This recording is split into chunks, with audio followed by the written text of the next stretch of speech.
charges. So I changed my future path and wanted to be a medical doctor because I would be able to positively affect people's life. February 1998, when I was working in a night shift in a hospital, TV newscaster mentioned that there would be new Japanese astronaut recruitment. Those selected would stay on board the International Space Station for 6 months and conduct many scientific research. I felt strongly I'd like to do this job. My wife said, "Do your best." So I applied the audition. The moment I was selected as a Japanese astronaut candidate, you are hired, you are selected. It was the happiest moment in my life. Crew-7, we are international crew members living and conducting many scientific researches on the space station to benefit people over the world and also future space explorers. We are going to use the space station as a test bed for the future human exploration to the moon, Mars, and beyond. I am very proud of being a part of this excellent team of international partners and also researchers, engineers, flight controllers, flight directors, and so on. Because working as a team and working together, we can accomplish the big mission.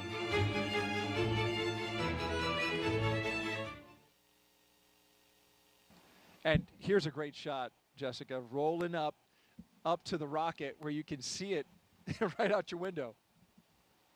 Yeah, that's a great moment. They're arriving there on the pad, and once they get out of the cars and come around, they'll get that first unobscured view outside of the vehicles of their rocket. What a sight to behold, just kind of realizing that you are about to get up in that elevator and get on board, and then you will be literally leaving the planet. There they are side by side, the rocket on the right and the launch tower on the left. And that's just, you know, a sight that a special few get to see.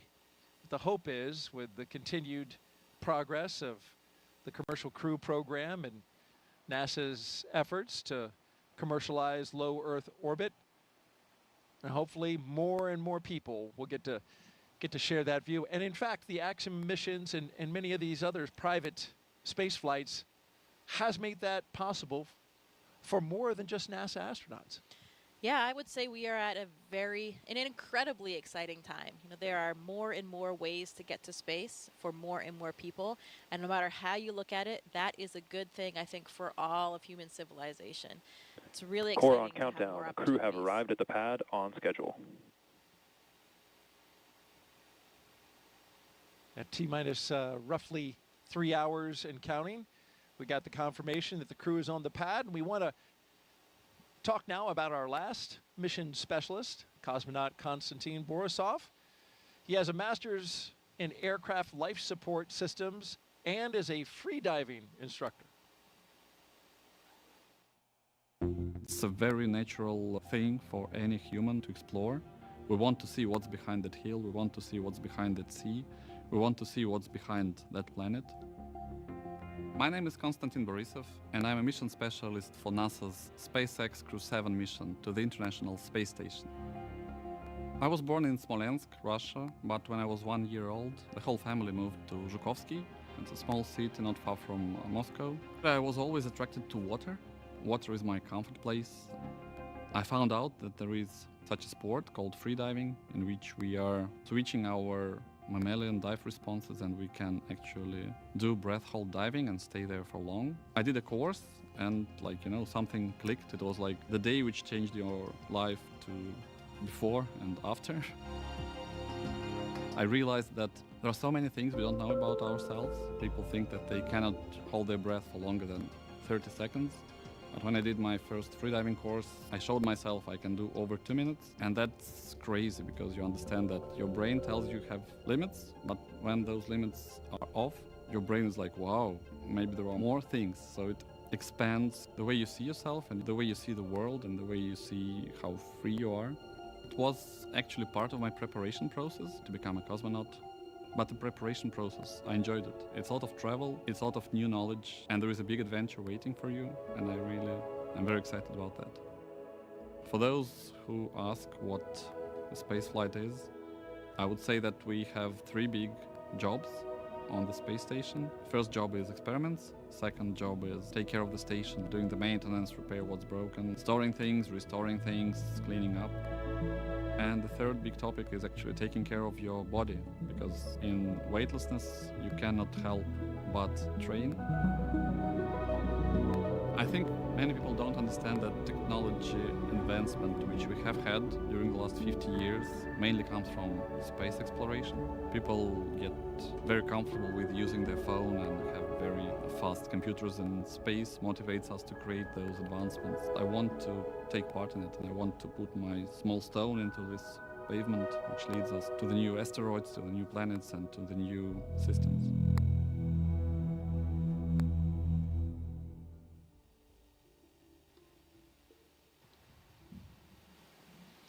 If you just joined us, we are T-minus 2 hours and 56 minutes until liftoff of NASA and SpaceX's Crew-7, a journey to the International Space Station for our 7th rotational flight. 4 new crew members coming aboard, and then about a week afterwards, Crew-6 and their 4 crew members will come back. You're looking at the top of the Falcon 9 rocket. You see the Dragon at the very top. And in just a little bit, we'll see the astronauts walk across that crew access arm and into the Dragon.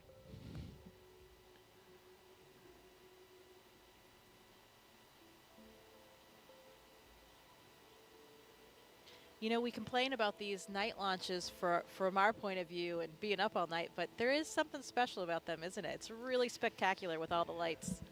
It is. It is special, and especially when the rocket goes off and just lights up the sky, turns night into like dawn. I always enjoy that. Yeah, I think they are. The night launches are more impressive. Just the contrast in the sky, you know. Absolutely, and you can see how still the winds were from that previous shot. The flags are not moving at all. Of course, we know it because the bugs are buzzing all around. Here we go with our commander and pilot, Jasmin and Andreas, making their way out for a view of the rocket.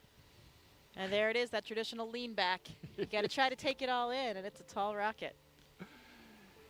And they've got as I understand it, a very rigid back to the spacesuit, which prevents them from actually turning their heads up. So you've got to turn your entire upper torso in order to see it, right? That with the helmet being integrated onto the suit, it adds that stiffness as well. You know, I remember these moments getting ready for my launch, and it's interesting because people ask all the time, you know, how do you feel? Are you scared? But the thing is, we are so well trained. We've gone through all of these motions so many times that even for me, when I was well into sitting in the vehicle, looking at my displays, monitoring things, hitting buttons, you know, you're going through all of these training protocols, and it just feels like another simulation. I actually had to remind myself that this one was going to be real, that it was going to end a little bit differently. And then, of course, you hear a little bit of a fuel in the system, or you feel the rocket moving a little bit. Those things bring you back to reality and remind you that this one will have a different outcome. But, you know, it's not the astronauts that have any apprehension or are scared thinking about what's going to happen, because they're going through all of those motions that they've been so trained to do. It's really more for the families and friends that are on the ground. They're less familiar with everything. They don't have a full understanding of it. And of course, their loved one is sitting on the top of the rocket there. So, you know, it's interesting. People think that it's us that are worried about something on launch day, but it's really not. We're very well trained. We have trust in our hardware, in our systems, and all of the people on the ground watching everything so closely. And, you know, I know for me, I was just nothing other than 100% excited that my childhood dream was finally going to come true. 100%. Here they come. And I believe Anne McLean was in this group. Yeah, there she is by the phone. There's a telephone there on the corner, and that's one of the roles of the astronaut support person, since it's a little bit difficult to dial things on a telephone when you're in a spacesuit. Yeah, there she is. Yeah, she actually has phone numbers of whomever the astronaut or cosmonaut is going to call, their spouse, family members, whomever, and they will have an opportunity to speak with them before they board the rocket. You see the chevrons, of course, those lead to the slide wire baskets in the case of a launch pad emergency egress. If it were cloudy or smoke filled, those white chevrons would lead the way. So they go opposite of the chevrons to go up, but they point on the way out to the slide wire baskets. And also note that you see the graded floor. In the case of emergency egress, there would be a lot of water coming down. The sprinkler systems would activate and be just a deluge of water, and that water needs to drain off. So to keep the floor from being slippery, all that water drains off through the grate. Another aspect of our training, we are so well trained on all those procedures that, we know we would be able to execute those procedures and get everyone to safety in the event that they had to. You can see, looks like Andy hooked up to a little bit more cooling there again. It is a warm night here tonight, especially if you're wearing one of those suits. 80 degrees out here in the east central coast of Florida, right here on the Cape. Now, you were in this role that Anne McLean is currently doing. Now, did you have to learn, like, dial 8 to get out, and then 9, and then the country code? Oh, yeah. I made sure that I had exactly the right series of numbers to press, because I really didn't want to mess up that call for them. Yeah.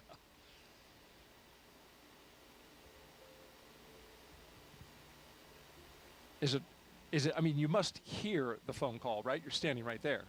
No, I mean, they will be talking. It's a little bit difficult for them because they have the helmet in and they're trying to get the phone handle in there. It's not a small cell phone. This is an old school real landline, kind of like a payphone. Looks like if you remember those, Daryl. Oh, I mean, we remember those, but some people watching might not remember those.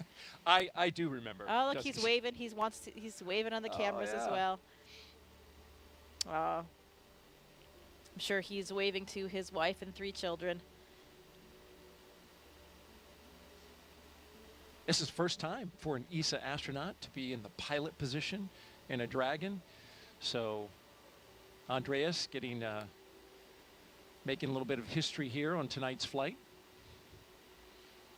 Jasmin taking a look over the rail. That must be a sight out there. It is. It's beautiful. So as the astronaut support person, once they finish with the phone calls and they get everybody in the vehicles, you're kind of just standing there. So you have a great view. All right, there are 2 mission specialists, Konstantin Borisov and Satoshi Furukawa. Taking it in. They're getting a lot of looks. Yeah. Big wave, thumbs up. It's interesting about that elevator when they go in. If they were to ask you, which floor would you like? There's actually a button that says space. Yeah. They changed the 255-foot level to space. Which floor? Space, please. Oh, yep, right away. Let me punch that up for you. Always the best button that you want to press. But only the 4 of them will be making that final step to space. Everybody else has to come back down the elevator. That's right. And there's Jasmin Moghbeli, the commander, and Andreas Mogensen, our pilot, making their way across the crew access arm into the White Room. They'll get into the spacecraft, but first, Core on countdown. Crew have arrived at the White Room and are preparing for ingress. We are on schedule. Yeah, that other tradition that we talked about. There's the last signature that they'll have to dole out before they get all strapped in. It's interesting when we talk about all these training protocols that we have and the amount of time that we spend training, particularly for contingency scenarios.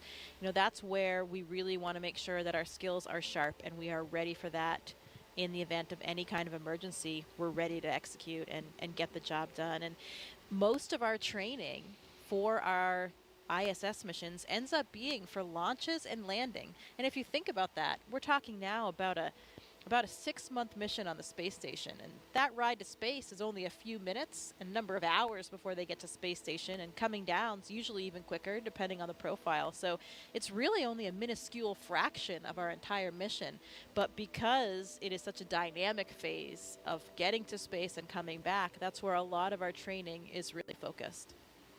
And as it should be, as you mentioned, the most dynamic part. There's a lot of energy that is required to get into space. Core on countdown. Crew ingress has started. And you got to get rid of a lot of energy when you come back. There go our pilot and commander carefully getting in. They don't want to mess up that seal, so you'll see him take a lot of time to crawl over that entryway, the side hatch.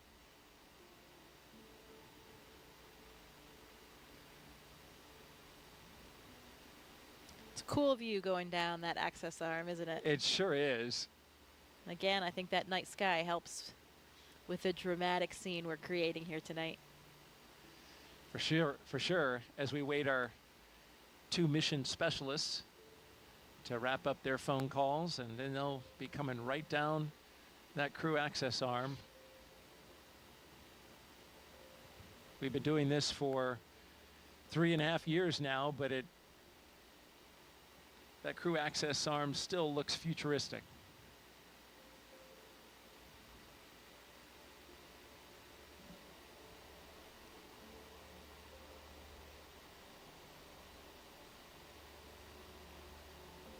I'm sure quite a contrast, too, for the previous space flyers. You know, this is a whole new vehicle for them. So for both Andy and Satoshi, comparing the rides that they had before their first ride on the Dragon. Every vehicle is a little bit different in terms of the launch profile, the Gs that you experience, how it feels going up and coming down as well. Andy talked a little bit about that in a press conference, comparing Soyuz with Dragon.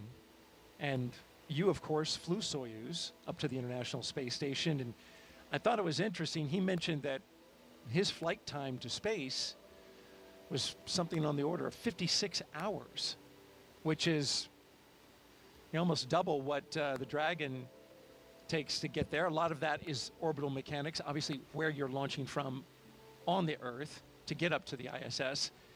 But you had a long ride up.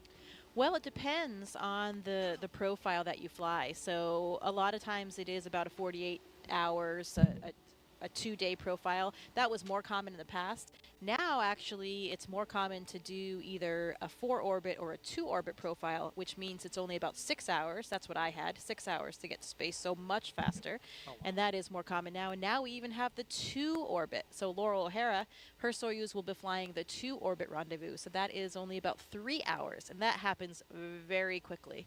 That was being tested about, when I was up there, it was still being tested only on Progress vehicles. Now we're doing it with crew vehicles too. So that's the way to travel. Two orbits, 3 hours to get to space. Not bad. Can't complain about that. Not bad at all. I did not know that. That's interesting. You know, one of the big differences for them, you can see the windows in the vehicle right there on the sides of the vehicle. For the Soyuz, though, everything, we also have windows on the sides. I was in the left seat, so I had a window right next to me to my left. But during launch, those are covered by a fairing. So you can't actually see anything when you're taking off here on the launch pad. From what I hear from other Dragon flyers, the view is spectacular of the launch pad area when they're lifting off. So those windows really, really come in handy.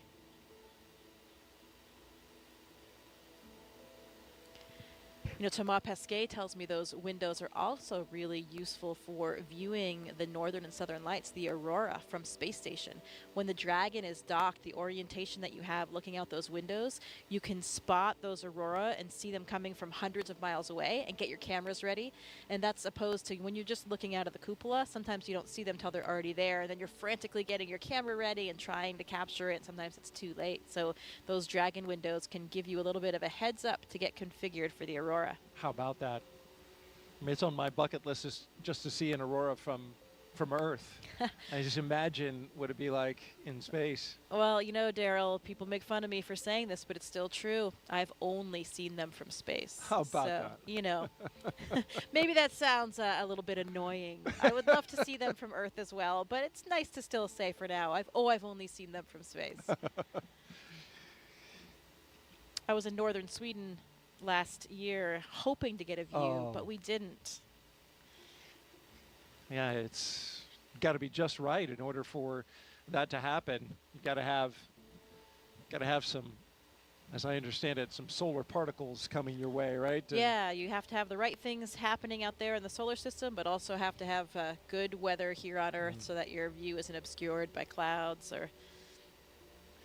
And here come our mission specialists.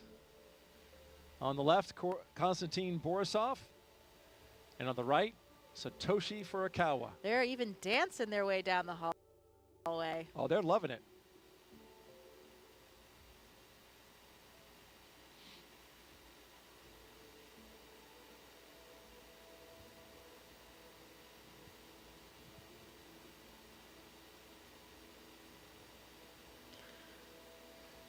Oh, another tradition.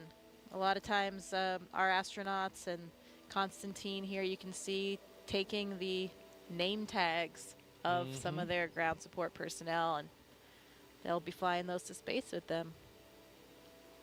That's got to be really special for those technicians. Absolutely. I mean, they're playing such a critical role, you know, especially those connections you have with those people in those moments leading up to your launch. Really has an incredibly strong bond you have with those people.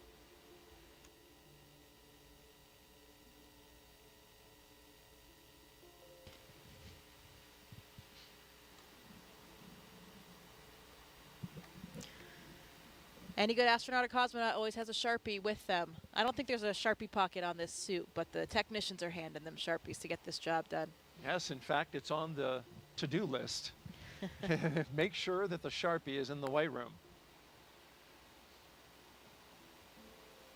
And you saw briefly Satoshi holding his arm up, and those zippers. They have zippers on each arm, zippers on the leg.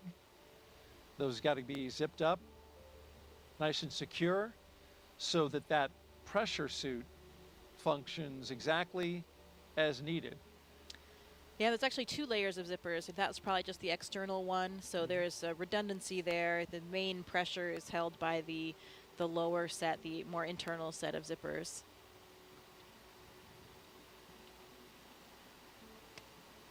Another critical component of the way we do Core on things at NASA. countdown. Seat 1 and Seat 4 are beginning their ingress into Dragon. We are on schedule. You know, safety always comes first. We always have a lot of built-in redundancy to each system, including the spacesuits, to make sure that we can keep everyone on board safe.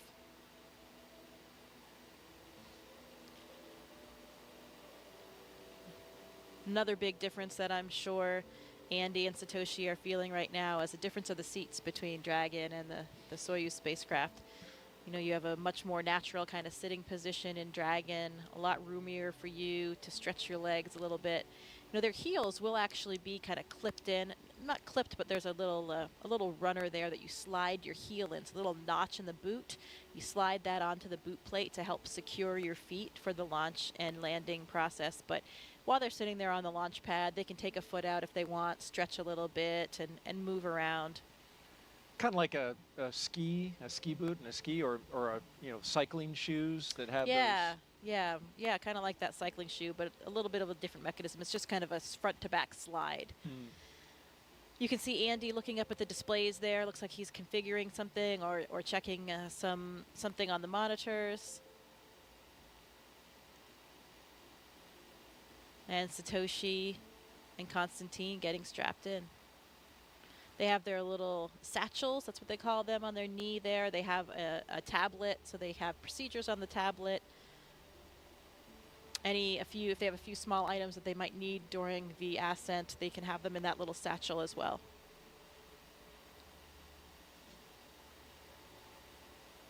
If you're just joining us, you're watching live coverage of NASA's SpaceX's mission known as Crew-7. Good morning to you. It's 12:48 Eastern Time here in Florida. And we're showing you live coverage here at the Kennedy Space Center. I'm NASA's Daryl Nail, joined by NASA astronaut Jessica Meir, giving us some great insight tonight. If you'd like to ask a question of Jessica, just jump on our social media channels, Facebook, X, and YouTube. Put in the hashtag #AskNASA, you can see at the bottom of your screen, and we'll get that question on the air.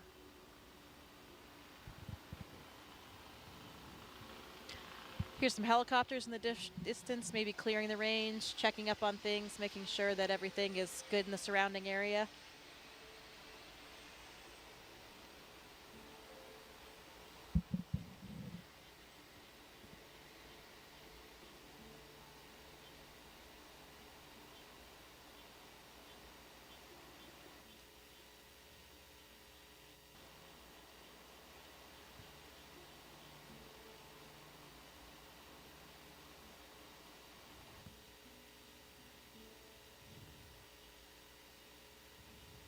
The Ninja in there making those final configuration checks, making sure the crew is strapped in correctly to be safe and comfortable.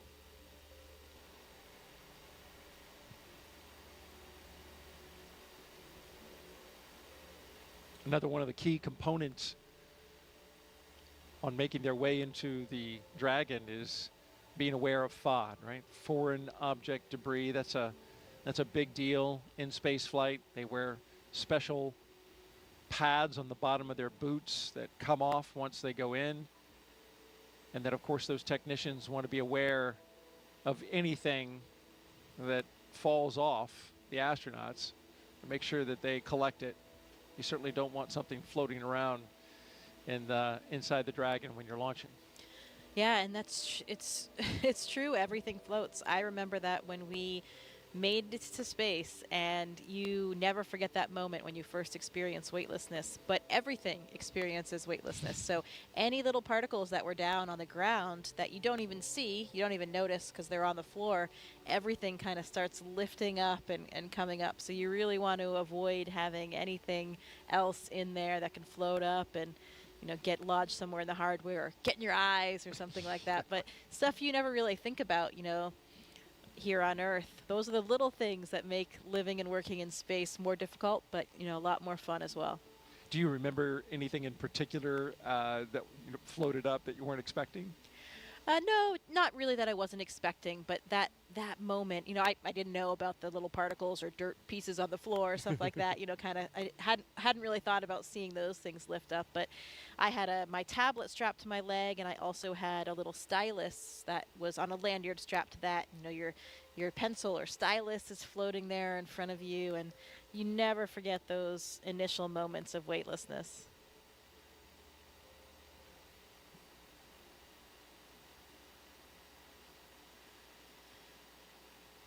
Pretty dramatic when you have that last engine cut off and suddenly you're in weightlessness and it's prolonged. Almost everybody has been on a parabolic flight at least before their mission. So you've had some periods of weightlessness, but those are usually only about 30-35 seconds. So you don't have that prolonged feeling. It's totally different. I felt like a bat hanging upside down and because the blood is all rushing to your head. Yeah. Because, of course, gravity is not pulling it down to your feet like it's doing for us sitting down here on Earth. Like you're hanging off the monkey bars, that kind of feeling of all the blood rushing to your head, and then it just doesn't go away. You kind of get used to it, and your body adapts a bit and becomes accustomed to the feelings, and you have a little bit of a redistribution of your body fluids, so things change over time. But, yeah, I just felt like I was hanging upside down, and here you are. You notice that. I've noticed that when I'm watching interviews on the International Space Station, some astronauts will look fuller in the face, and that's got to be exactly what you're talking now. Their blood pressure and all the pressure of the fluids internally are now going to distribute differently in space, right? Yeah, you actually look different. Yeah, the pressure kind of remains the same, but you have a redistribution of where the fluids are. So okay. Yeah, exactly. You have this upward shift because we're not pulling things down with gravity. So yeah, some people have a much fuller face. Yeah. I thought it was great. It gets rid of those under eye bags and wrinkles.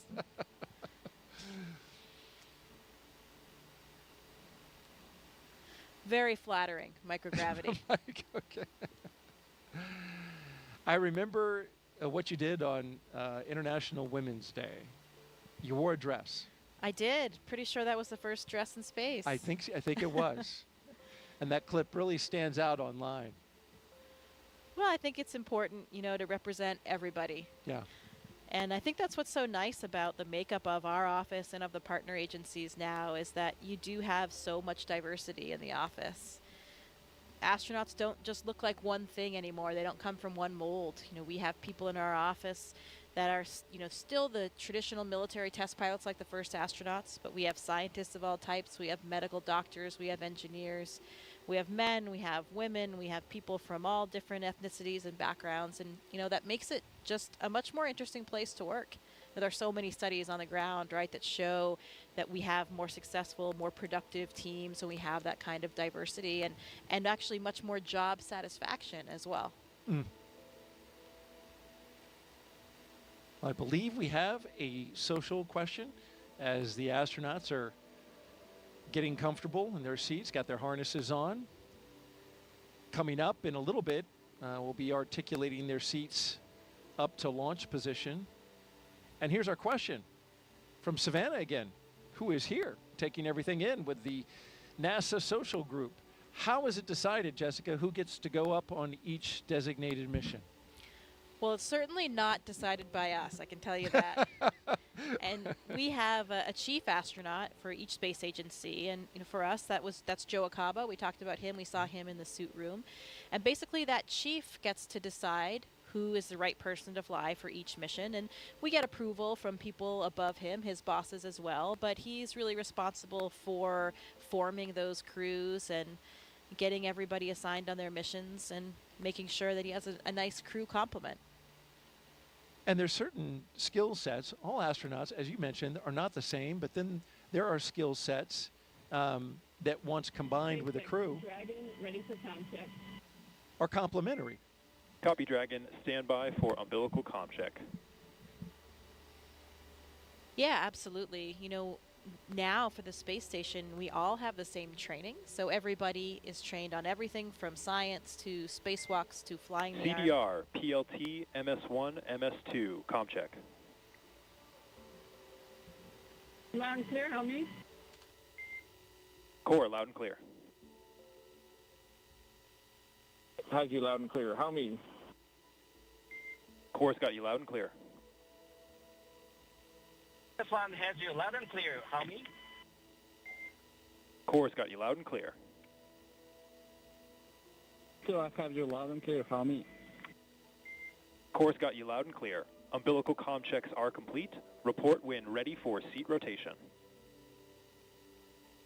SpaceX Dragon, roll out.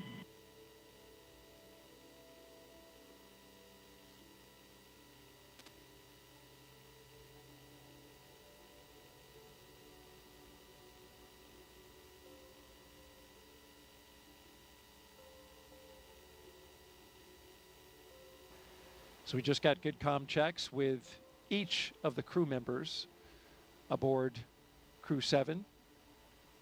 Going from left to right, we have Konstantin Borisov, SpaceX Dragon, ready for seat rotation. Andreas Mogensen, Copy, Dragon. We will report when initiating. Okay. Jasmin Moghbeli, and Satoshi Furukawa.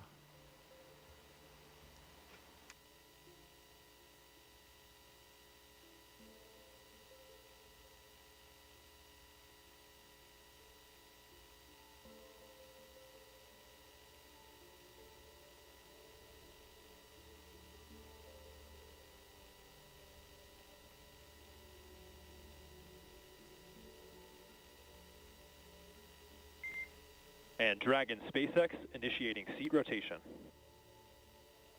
Copy.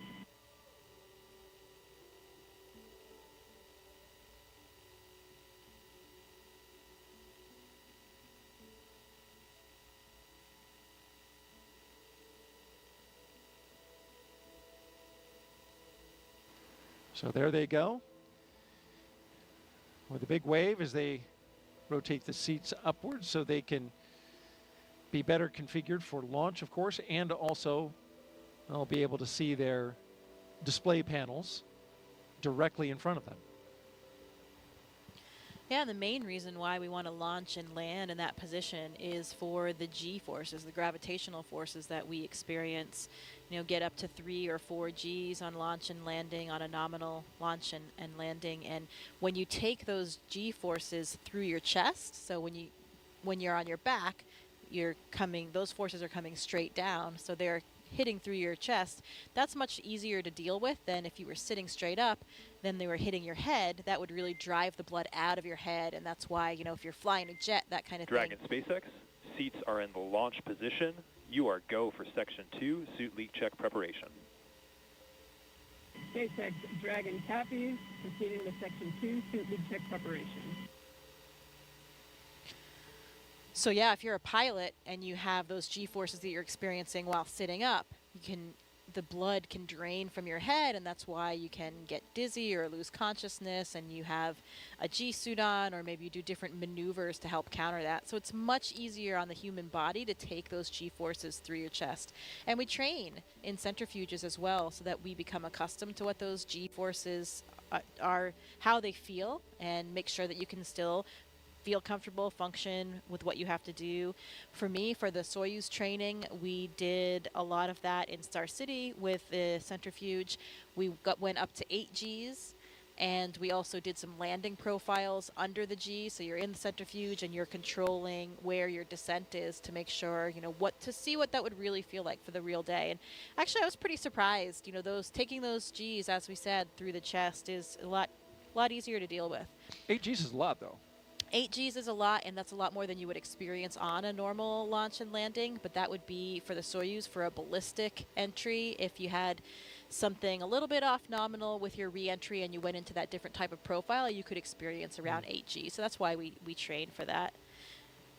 The SpaceX crews do centrifuge training as well here in the US.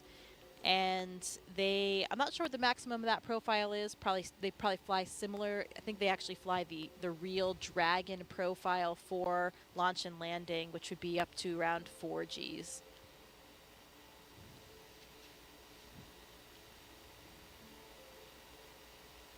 We're getting great stuff from NASA astronaut Jessica Meir as we count down to liftoff of Crew-7. Now just T-minus 2 hours and 25 minutes and counting. But hey, you don't have to be an astronaut to share in this experience, folks. Take a look now as our Crew-5 astronauts explain how you can get your virtual guest passport and be part of the excitement. Did you know there's been over 1 million registrations in NASA's virtual guest program since May 2020? From your neighbor to the Crew-5 astronauts, you might be surprised who is a NASA virtual guest. Do you have Mars 2020? I do. Do you have James Webb? Sure do. Do you have Crew-5? Well, I've got it here, and you guys have it here, but I missed it here. We conducted over 200 science experiments and technology demonstrations on our mission. We love being part of Expedition 68.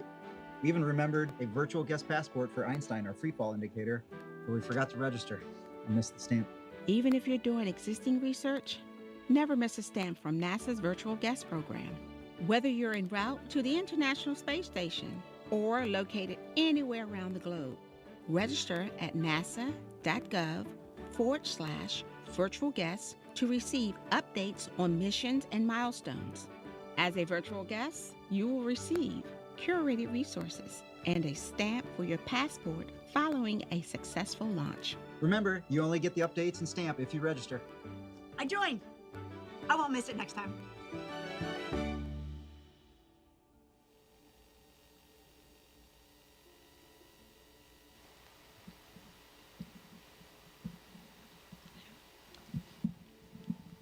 If you missed the QR code, you can jot this website down. Just register on nasa.gov/virtual guest. It's all one word. You can see it on your screen along with the QR code. Be our guest. We want to have everybody here with us along with our mission. It's incredibly important to us. This isn't our mission, not as the astronauts or cosmonaut on board. This is everybody's mission. All of our agencies, all of our countries, really the entire planet and all of humankind. And we really do take that seriously. It's a lot of responsibility, but we want to be able to share it with everybody. It's an important part of the job.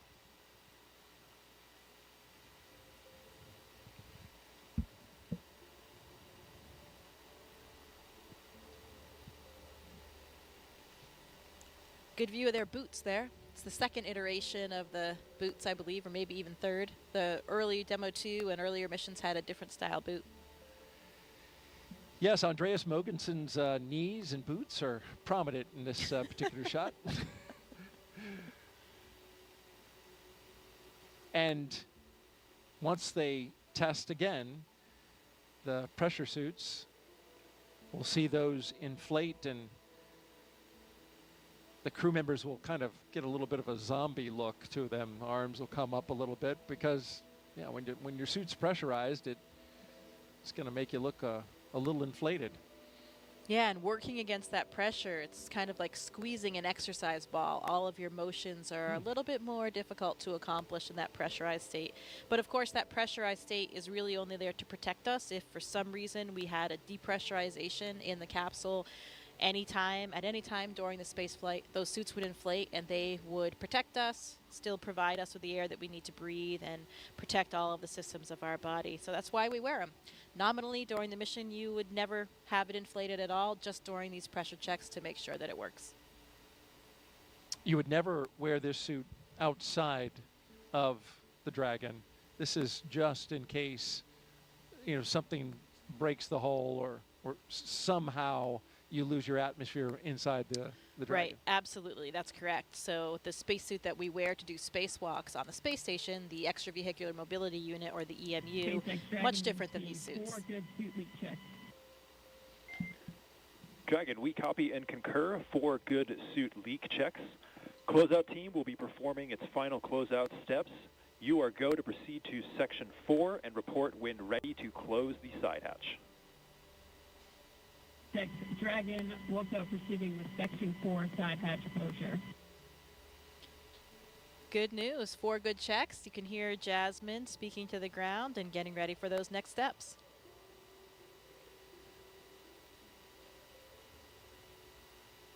And the SpaceX team and Crew-7 is right on schedule.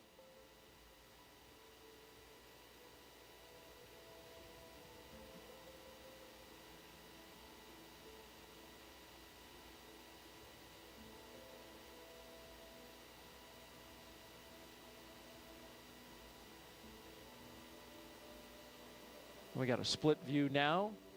On the left, you're looking inside the Dragon spacecraft, Crew-7, and on the outside, technicians working to inspect the seal, both on the inside of Dragon and on the outside, before they close that side hatch.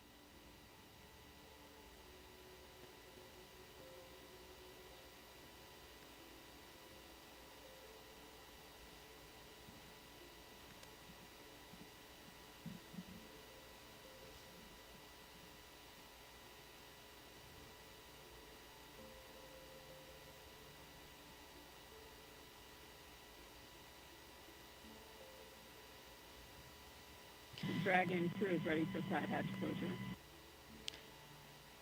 Yeah, like you mentioned before, really important. Copy, Dragon. Crew is ready for side hatch closure. At this time, we are also going to proceed into our pre-launch comm checks.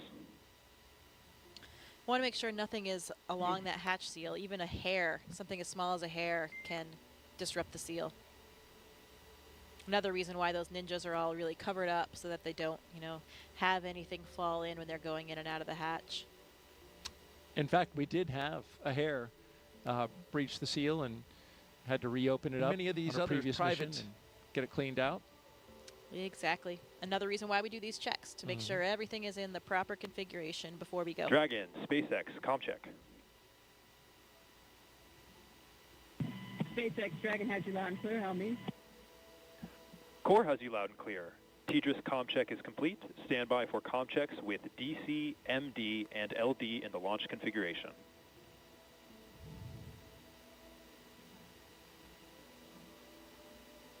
Dragon, DC, on countdown 1, comm check. DC Dragon has you loud and clear. How me? DC, loud and clear. Stand by for comm checks with MD.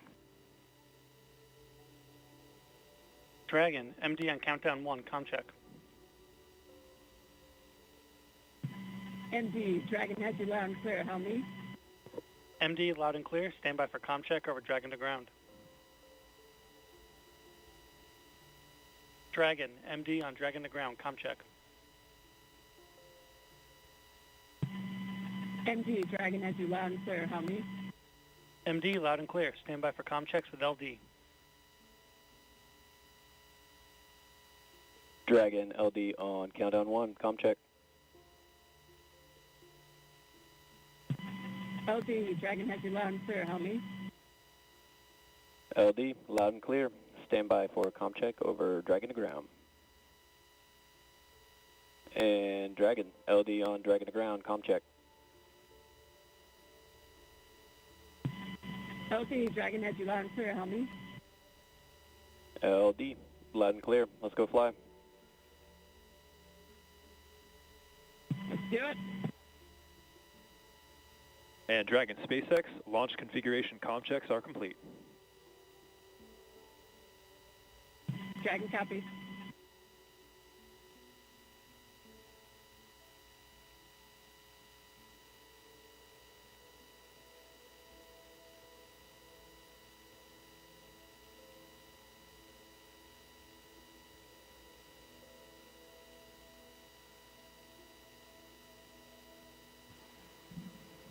So we just had the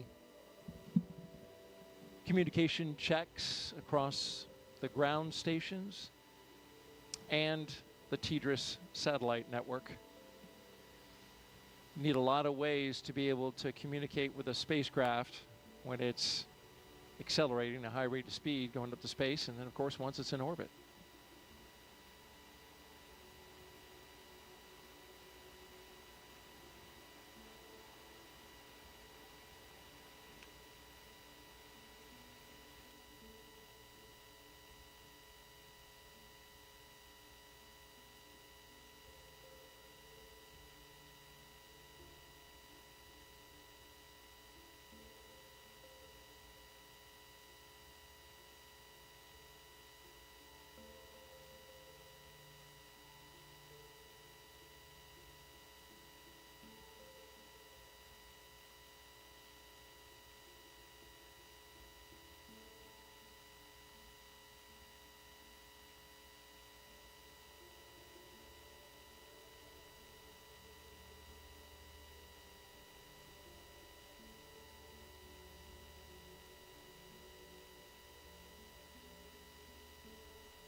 You're watching live coverage of NASA and SpaceX's Crew-7 mission to the International Space Station from Kennedy Space Center in Florida. NASA's Daryl Nail joined by NASA astronaut Jessica Meir as we count down to liftoff. Crew-7 got up early this morning, T-minus 7 hours. Had their medical checks, their pre-launch meal. Got suited up at roughly around T-minus 4 hours. Drove out to the pad. Arrived at the pad at right around T-minus 3 hours and change. And since then, they've gone up the launch tower and into the Dragon, where they are strapped in, secured, had their suit leak checks, individual comm checks, and spacecraft communication checks. And now we are awaiting the closure of the side hatch. And we've got a range of time in which this can happen. Yeah, we're looking pretty smooth so far. Those good leak checks, good comm checks. Crew is all situated and ready. I think those feelings of anticipation are building up now as they start thinking about what's going to happen in 2 hours and 13 minutes from now. It will be exciting, and we will have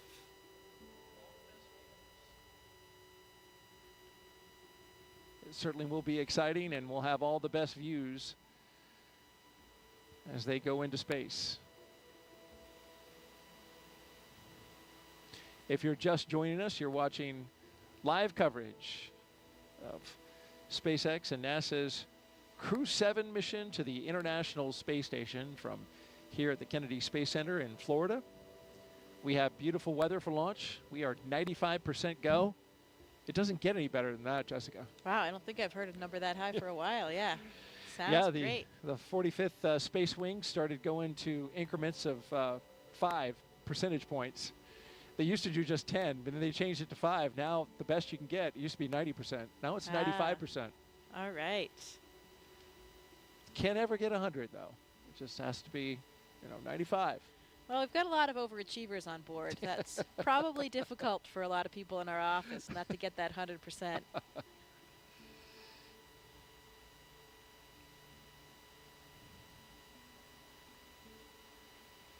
It is Florida, though. It's always unpredictable around here with winds, with thunderstorms, clouds. Luckily, we don't see any of that tonight. Or this morning, I guess I should say. This morning, indeed. 1:15 a.m. Eastern Time right now here on the East Coast of the United States. If you're watching over in Europe or Japan, well, it's closer to the afternoon, especially over Japan. Of course, we have JAXA astronaut Satoshi Furukawa. That nation, a strong participant.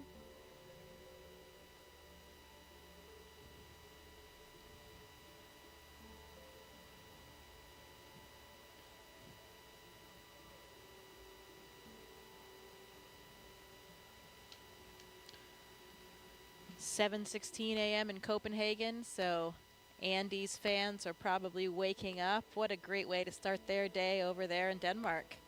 Great start to a weekend on a Saturday morning. Absolutely. Wake up, have a cup of coffee, and watch your countrymen go to space. And once Andy, speaking of Andy, once he arrives at Space Station, he'll be able to take over as commander of the International Space Station. That's quite a responsibility. Yeah, it absolutely is, and it's a nice experience to be able to have some different representation in those roles. He's not the commander of this vehicle, but he'll be the commander on board the ISS, and each of those carries a lot of different responsibilities. And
so our next step will be closing that side hatch. Is that right? Waiting for that move? Yeah, that's right. We expected that at T-minus 2 hours and 13 minutes, but they have a window of time in which they can close that side hatch. And then they'll pressure test it, do the leak check on the side hatch. There's a lot of margin built in to the timeline.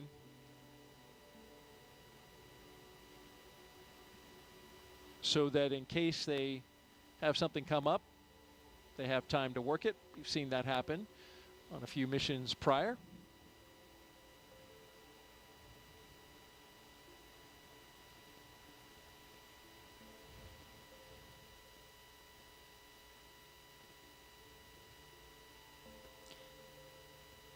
Getting some more thumbs up from the crew.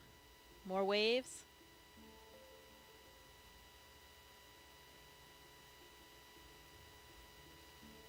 And Dragon SpaceX, the closeout team is taking its final steps in preparation for side hatch closure. Stand by for transition to pad hatch closed. Ensure that all items are secure from now through launch. SpaceX Dragon copies. All items are secure.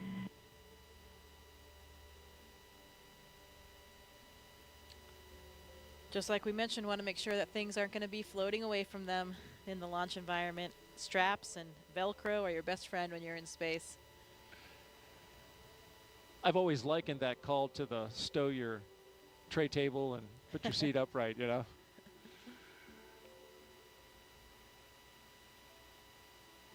No in-flight service for them, but like that question that was asked earlier, there will be water and snacks.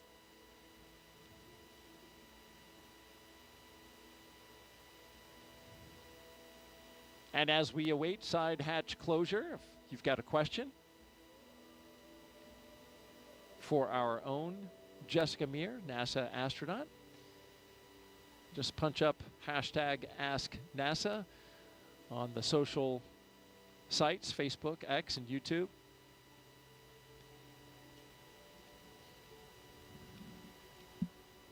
Jessica's doing a great job answering those questions and sharing her experience when she went to space. Here's a question at spacecraft 2-7. What is the main purpose of Crew-7's mission to the space station? The main purpose of Crew-7's mission is to support the International Space Station in all of its science and operations during their stay there.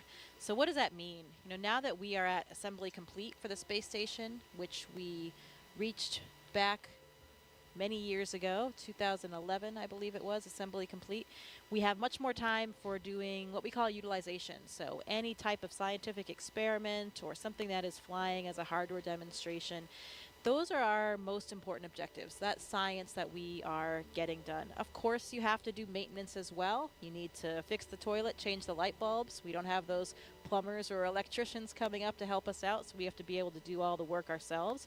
We do spacewalks. We have to do certain repairs outside the space station. All of those things are part of a nominal mission. Visiting vehicles will be coming to the space station with all of the cargo on board. We'll have to fly the robotic arm, capture those, and unload them. And we could talk a little bit about the science as well. You know, there are some interesting experiments that are on board with this crew. One of them is the crew themselves. We have a big physiology study called CIPHER. I think we're going to hear more about that later in the broadcast from some of the scientists involved, but that's a comprehensive physiological suite. It's about 14 different studies that are really targeted at comparing and contrasting different mission durations. So, you know, we have had short shuttle missions in the past. We have typically 6-month missions on the space station, and we have a few that were more around the year mark. We want to see if there are differences in different lengths so that we can try to forecast ahead toward our really long duration mission, which will be to Mars. You know, that mission right now with current methods and of Dragon technology SpaceX, will be about 3 years. We are commencing a health check for the launch escape system. Expect a momentary flight computer state change followed by a transition back to pad hatch closed. SpaceX Dragon copies.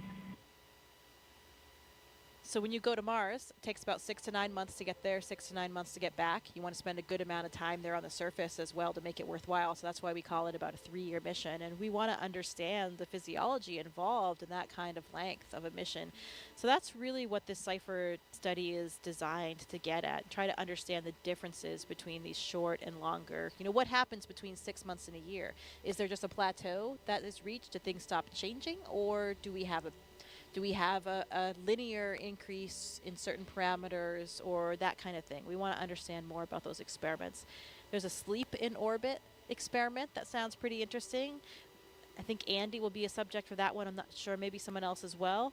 That uses an earbud EEG, an electroencephalogram, to measure brain waves, look at brain activity during sleep. So pretty cool EEG on board. You know, I speculated that it would be so cool to have an EEG on board crew members to see what's happening to the brain when you first go up in microgravity for the first time, because you are navigating in this three-dimensional environment for the first time. You know, sitting here, of course we're in 3D, but we're not really using things above our head, in the ceiling, on a ceiling, and that kind of thing. On the space station, we use all of the planes. We use the floor, the ceiling, all of the walls, all equally. And so you're navigating in this different way, and these different pathways are really forming in your brain in order to accommodate for that. It was a really interesting feeling I felt during the first few weeks I was in space, where I felt like my brain would actually do these flip-flops. If I went from the floor up to the ceiling and I was working there, you know, here on Earth, when we think about how we navigate and move around, it's all in relation to down, because we have this gravitational vector pointing down toward the Earth. When you don't have that in space, you know, suddenly there's no right or left. And if I'm up on the ceiling working, my brain would kind of reinterpret that as being the floor, or the deck, as we call it on the space station. So then when I, you know, lifted my head up, I didn't know which way to turn, because, you know, I was on the ceiling, but my body felt like it was on the floor. And that takes a couple of weeks for your body to get used to. And I think these new neural pathways are forming. And such an interesting thing for me as a physiologist, because I felt like I could really feel that happening. And Dragon SpaceX for post-ingress briefing.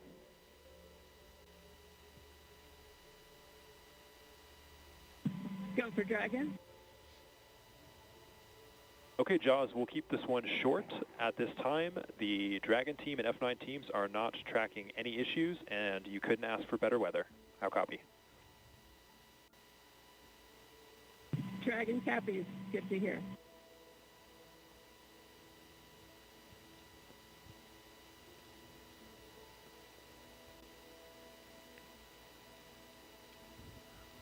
So you feel that up in space. You feel the difference of how your brain has this remarkable plasticity. Your brain can adapt in this new way. And after a couple weeks, I didn't feel that anymore. You're saying you actually felt? Yeah, you could sort of feel this flip-flop. It's a strange thing to kind of describe, but you could sense it almost. And then a few weeks later, that feeling was gone, and I was, you know, more effortless in terms of navigating around the space station. You become really graceful in your movements. You know, just the tip of a finger can push you off toward one direction. So it's really interesting to see how the brain and the body are so moldable and adaptable and ready to just, you know, take on whatever new environment it comes across. Wow. And that Cypher study that you mentioned, that in dual components there, right? Not only physical, but also psychological. Yes. That's exactly what you're talking about. Yeah, absolutely. And both of those factors are involved in that study. So should be pretty comprehensive and give us a lot of data that will be really critical toward those future missions. We'll learn more about that study coming up in our show inside of T-1 hour. So stay tuned for that. In the meantime, we are 2 hours out. You're watching coverage of NASA and SpaceX's Crew-7 mission to the International Space Station from the Kennedy Space Center in Florida. We're looking down at the Dragon and the Falcon 9 rocket out at pad 39A.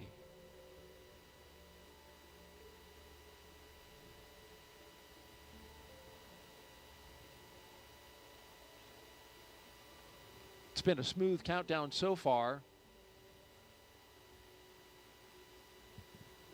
Countdown proceeding nominally. Onboard Dragon spacecraft endurance. We've heard the communication checks between the Dragon team and the crew. We saw the astronaut seats. They were also rotated into flight position. We got the suit leak checks successfully completed. The closeout lead verified the cabin environments were good. We got the side hatch closed.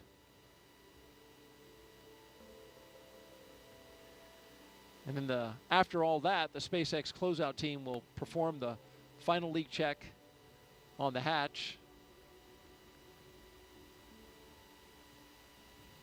Closeout team will actually depart the pad at T-1 hour, and you are the ASP, the astronaut support person for Crew 2. You're still there, right? Yeah. is the ASP still there, or have they You departed? leave with the closeout team. Okay. Yeah, nobody remains on the pad for the launch. That would be bad. Well, absolutely.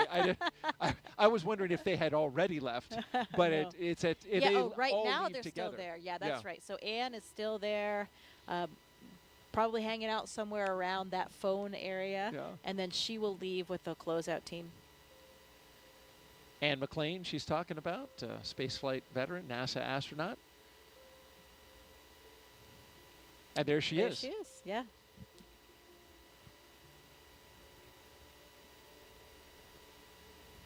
So those technicians, they stand by at that location. They are just on the other side of the crew access arm in the launch tower. And then you have a designated SpaceX team that is inside that white room.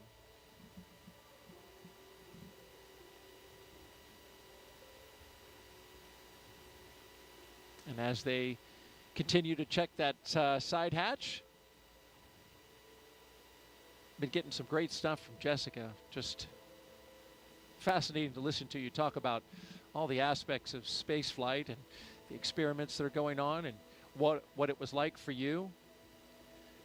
We certainly know that space flight is not child's play, but did you know that every Dragon astronaut crew brings a stuffed toy with them? Its purpose?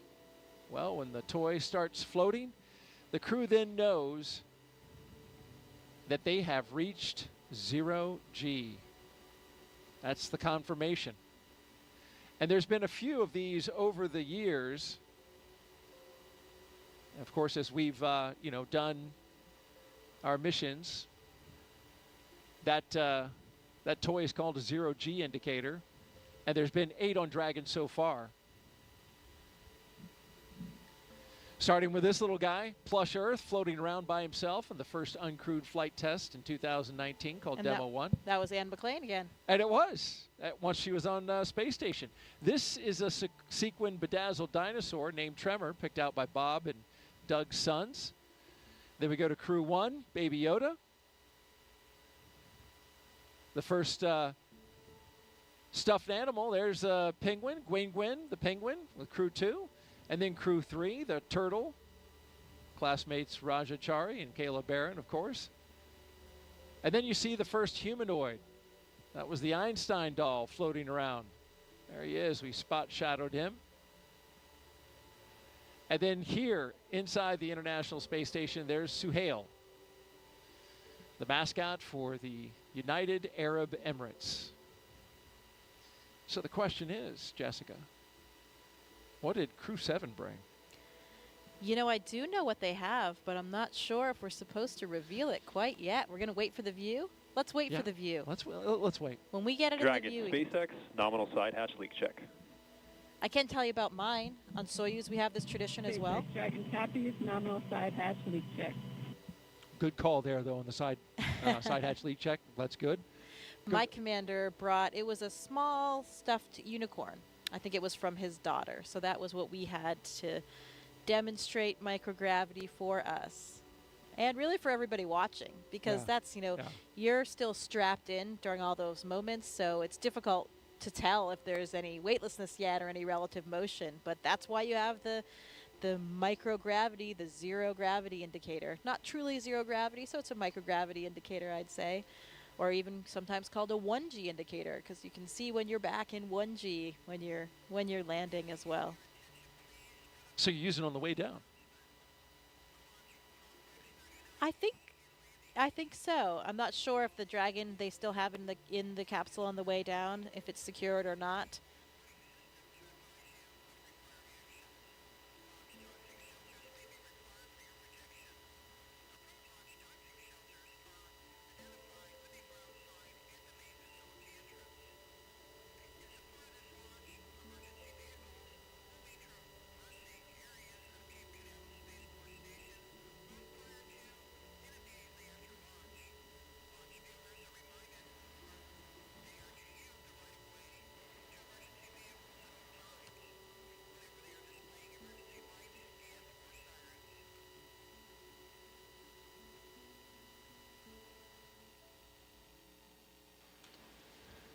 Yeah, it's a fun tradition, though, and it's, a group activity, or at least usually up to the discretion of the commander. Who's going to choose it? Maybe it's your first space flight.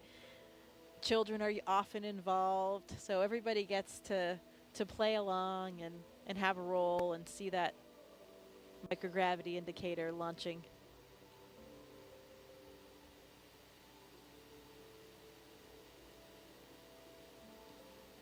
And while we've got a moment here, Jessica, we want to catch everyone up on our preparations for our first launch of a crew around the moon.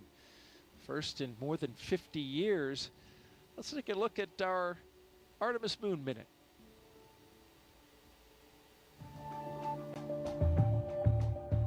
For the first time, Artemis 2 astronauts got an up-close look at the Orion spacecraft that will fly them around the moon. Astronauts Reed Wiseman, Victor Glover, Christina Cook, and Jeremy Hansen visited Orion at the Kennedy Space Center in Florida. And it looks amazing. Their handiwork is gorgeous. I'm ready to take it for a spin.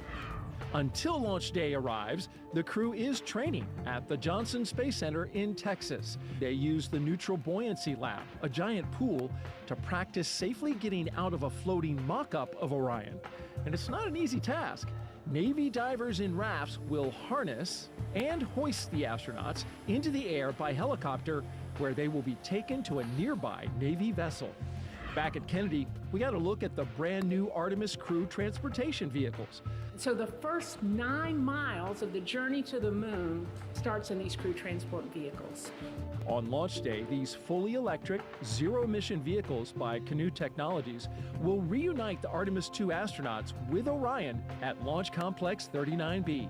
NASA's powerful moon rocket, the Space Launch System, and Orion will carry them on the rest of the 250,000-mile journey to the moon. And that's your Artemis Moon Minute.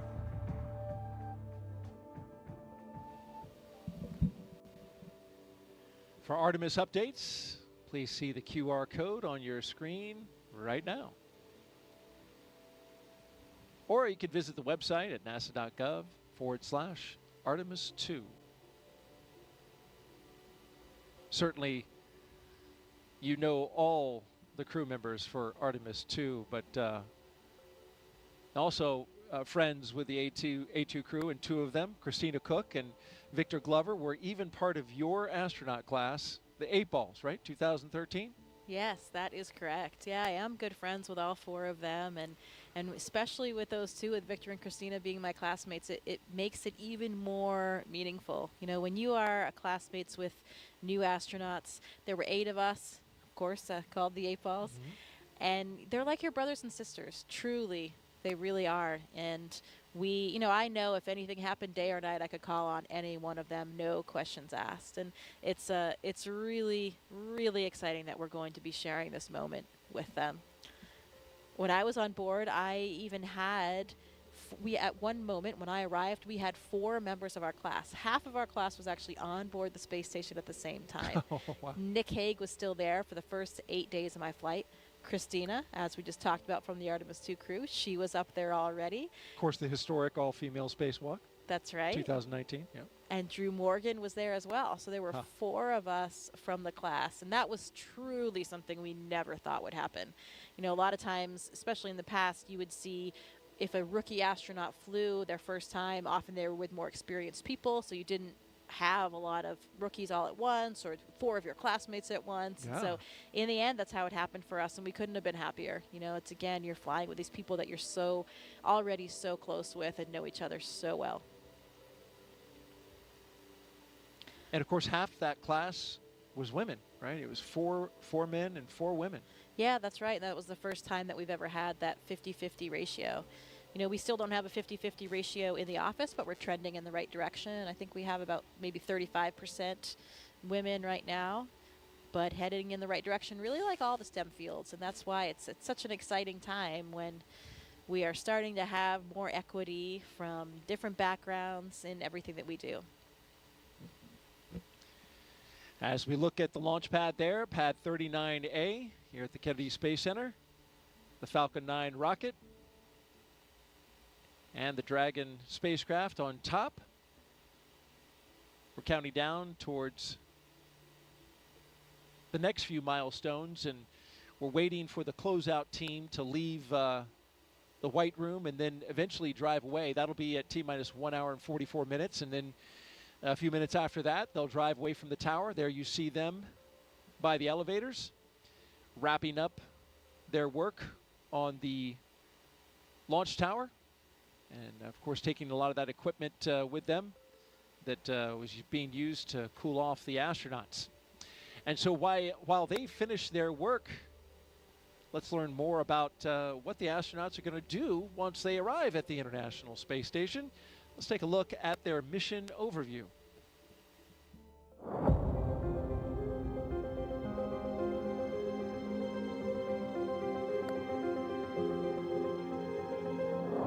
Our Crew-7 mission will take our 4 crew members to the International Space Station, which is, think of it as an orbiting laboratory around the Earth.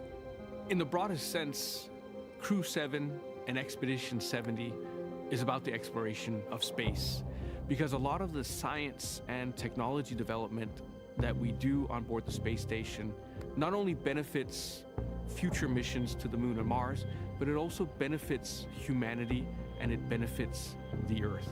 The main topic of our work is always science, so we have numerous scientific projects and scientific experiments which we are part of. We're doing science and research on ourselves, our human bodies, and how we react in space so that we can eventually go further in the solar system.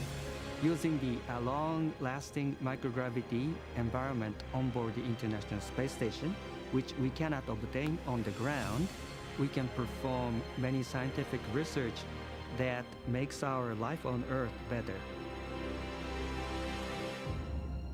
Well, with my international upbringing, I'm especially proud of the fact that our Crew-7 mission has 4 different astronauts from 4 different countries. And it's just something really special when you think about we've all come from very different backgrounds. We have different cultures and different traditions, but we share those with each other. Working as a team, we can back up each other and accomplish the mission easily. And I hope that this is something which can show the world how we can achieve big things when we cooperate and we work together. It's a human being's instinct to broaden our boundaries. Humans have always wanted to push the boundaries. We're curious beings. We want to know what is out there. We want to see what's behind that hill. We want to see what's behind that sea. We want to see what's behind that planet. Every time we've explored in the past, it has been beneficial to humans and to humankind. We always learn and develop technologies that help us. We learn more about our home planet. We travel out into space to gather knowledge, to expand our understanding of our world and the universe, and return that knowledge to the Earth, to humanity, for the benefit of us all.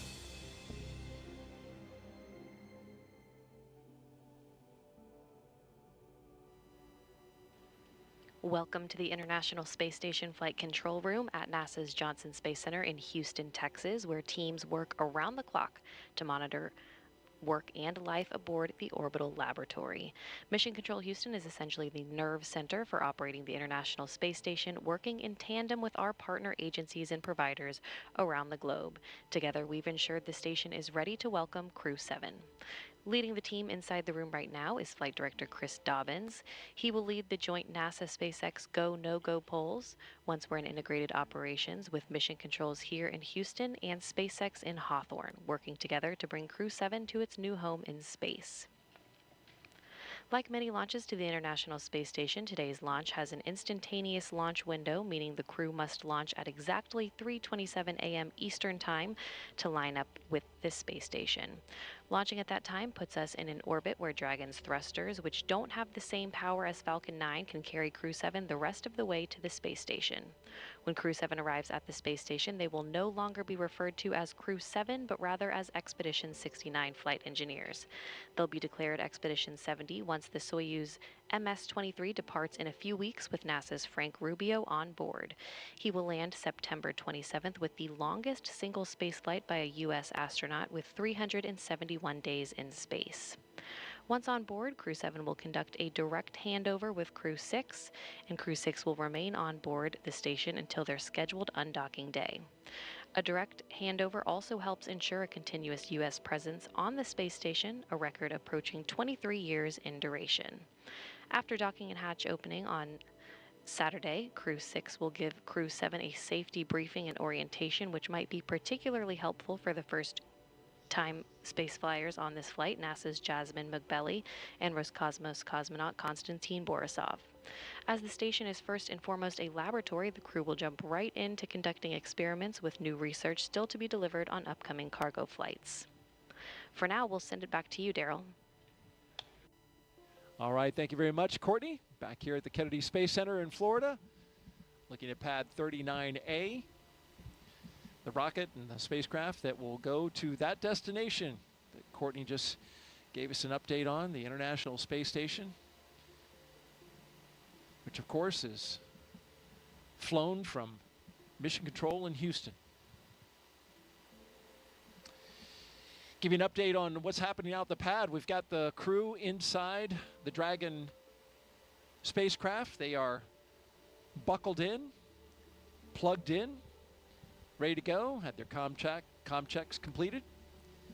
And right now, the closeout crew is making their way, finishing up their work and making their way out of the launch tower. Dragon SpaceX closeout team has departed the crew arm. So that means they're out of the crew arm. You can see them going down the steps to the elevators and then back down to their vehicles to clear out of the blast danger area. There you see their vehicles awaiting them, the 3 Teslas that took the astronauts to the launch pad. They will take the closeout crew out of the perimeter of the launch area, and they will stand by at an area a good distance away from the launch pad.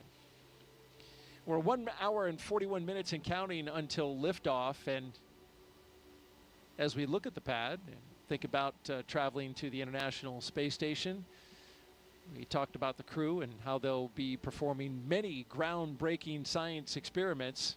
Let's take a closer look now at some of that science they'll be doing.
A great overview of some of the science being done on board. And Jessica, you've looked into this mission, of course, as an astronaut with the astronaut corps and a scientist yourself. You're pretty curious about some of the science that's going up on this mission. Yeah, we talked about some of the experiments already, the CIPHER, physiology and psychological experiment, the sleep in orbit experiment. There's another one that I find particularly interesting. It's called ISS external microorganisms. So this is a really cool one because for the first time we're going to be taking samples during the spacewalk to determine whether or not the space station releases microorganisms through things like life support vents. So we'll be swabbing and collecting these samples to try to understand how far they go, how many of them are there, how far they travel, and get a good idea for what it would be like. In particular, if we think about going forward and being good stewards. Now, I like to think about when we travel, we need to be good stewards of our planet. So if we're going to the surface of Mars one day, we need to understand what kind of contamination we might be having and what kind of effect we might have on that planet. So this microorganisms experiment will help understand a little bit more of the impact that we have. And to me, that is the ultimate experiment because it is science and a spacewalk at the same time. Oh, yeah. My two favorite things. So if I could knock both out at once, I mean, that would be incredible. A double winner right there. And so they're going to actually swab the outside of the space station? Yeah, they're going to collect those samples during that spacewalk. How about that? Now, what are these vents that you're talking about? What are they venting? So some of the vents are for the life support system. So, we are introducing an atmosphere into the space station to give us the air that we need to breathe. And so there are some vents associated with life support systems in general, stuff that is off-gassed or released to the external environment. Out into space. That's right. Yeah. And so you're wondering if by chance there could be some microorganisms out there growing, which would just blow my mind if there were. Right, and perhaps rapidly evolving in the space environment. How about that? Fascinating. And as a scientist, Jessica, you did a lot of work early in your career. You've talked a little bit about that. And it calls back to an experiment that is worth mentioning now that had some amazing results. And when you were working on this experiment, it even got a catchy name called Mighty Mouse. And I was wondering if you could share a little bit of that with our audiences. This is a mission to the International Space Station, and science is at the forefront. You were involved in an experiment that had some pretty incredible results. Yeah, the Mighty Mouse experiment is one of my favorite ones to talk about for a couple of reasons. One, I'm a physiologist, as we mentioned, and so there's a lot of similarities between the work that I've done and working with animals. This experiment looked at the myostatin and activin pathways. So these are very important molecular signaling pathways that influence muscle degradation or breakdown. So on the Earth, the researchers involved here have identified these as very important for providing possible targets to prevent muscle and bone loss. So you can see a picture here. These are two of the mice in question, the Mighty Mouse experiment. I think it's pretty obvious to the naked eye, even without a scientific background, that they are very different. So what you have here is what we call a wild type mouse on the left, the smaller mouse, just the normal mouse. And then on the right, you have a Mighty Mouse. And this was accomplished in two different ways in the experiment. One, by creating a myostatin knockout mice. So this means that this mouse actually does not have the gene for this pathway. So as you can see, this mouse, these myostatin knockouts, have 2 times the muscle weight compared to the other mice. So because you're blocking that pathway, degradation is not inhibited, and they have much more muscle on board. And you could feel that in the mice. When I was doing the experiment, holding the mice, you could feel how strong they were and how much bigger they were. Interestingly, when we treated another set of mice, again, just the normal mice, with a therapeutic agent, they also did not lose muscle or bone mass in space. What I'm pointing to right there in this picture, this is a bone densitometer. So we were actually putting the mice into this bone densitometer and imaging their bone density while they were on board the International Space Station to get these images, because we're looking at not only muscle but also bone. These pathways are important for both muscle and bone. And why is this important? this is important for a lot of different reasons. First of all, here on the ground, we have a lot of different disease states that have different types of bone loss or muscle wasting, muscular dystrophy, osteoporosis, heart disease, any kind of disuse wasting of the muscle for like elderly people or bedridden people. And if we can understand more about the mechanisms involved in these pathways, we can help those patients. And the other interesting thing about this experiment in general is that it also has applications to space. You know, you saw a video earlier of us exercising in space, incredibly important part of our day. We have 2-hour blocks on our schedule because if we don't exercise every day, we will have significant muscle loss and bone density loss. We have these really large systems on the space station, these pieces of exercise equipment to keep our bones and muscles healthy. But when we talk about going back to the moon, going to Mars for long periods of stay, we'll have smaller capsules. We won't have these big pieces of equipment. And so we might need to employ some of these strategies that we're learning about on the International Space Station. So that's why this experiment is such a favorite of mine. It really touches life back here on Earth, helping patients with various disease states, also is applicable to the future of space travel as well. And even I'll cap it off with a really interesting story of the investigators. Se-Jin Lee and Emily Germain Lee, they met back in college. Se-Jin was working on the myostatin pathway, the one involved in the muscles, and Emily, before she was his wife, she was already working on the activin pathway, the one involved in bone. And they realized, although they were working separately at the time, they had this very complementary system that worked in concert. And if they worked together, then perhaps they could solve some of these even bigger questions. They were incredibly excited. They had always dreamed of having an experiment of theirs fly in space, and they had demonstrated these concepts on the ground. So it was really cool to be part of this team and watch that experiment come to fruition and to have such dramatic results. Again, those mice that were treated with this therapeutic agent did not lose muscle and bone density in space, while the ones that were not, just like us, had dramatic losses in both of these. So really interesting to see that these agents were successful in space and the applications it might have for the future. And amazing that it was, an experiment. The results, of course, incredible, and they obviously, you can see them in the photo of the mice and how it turned out. But I mean, this experiment was right in your wheelhouse, right? All of that came together, both the scientists, you up on board the International Space Station as well. I remember reading, I looked into the study a little bit in preparation for the show, and space was said as, the ultimate bed rest, right? Yeah. Which is not good if you're trying to maintain that bone and muscle mass. Right. We need to make sure that we can bring astronauts back to be healthy. And when we think about going and walking around on the moon and Mars, we need to make sure that astronauts are healthy when they get there as well.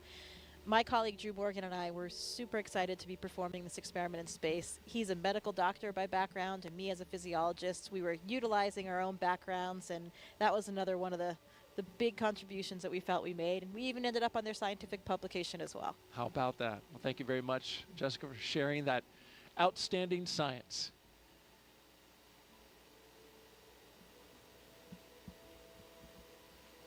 T-minus 1 hour and 30 minutes and counting. We're awaiting the launch escape health check.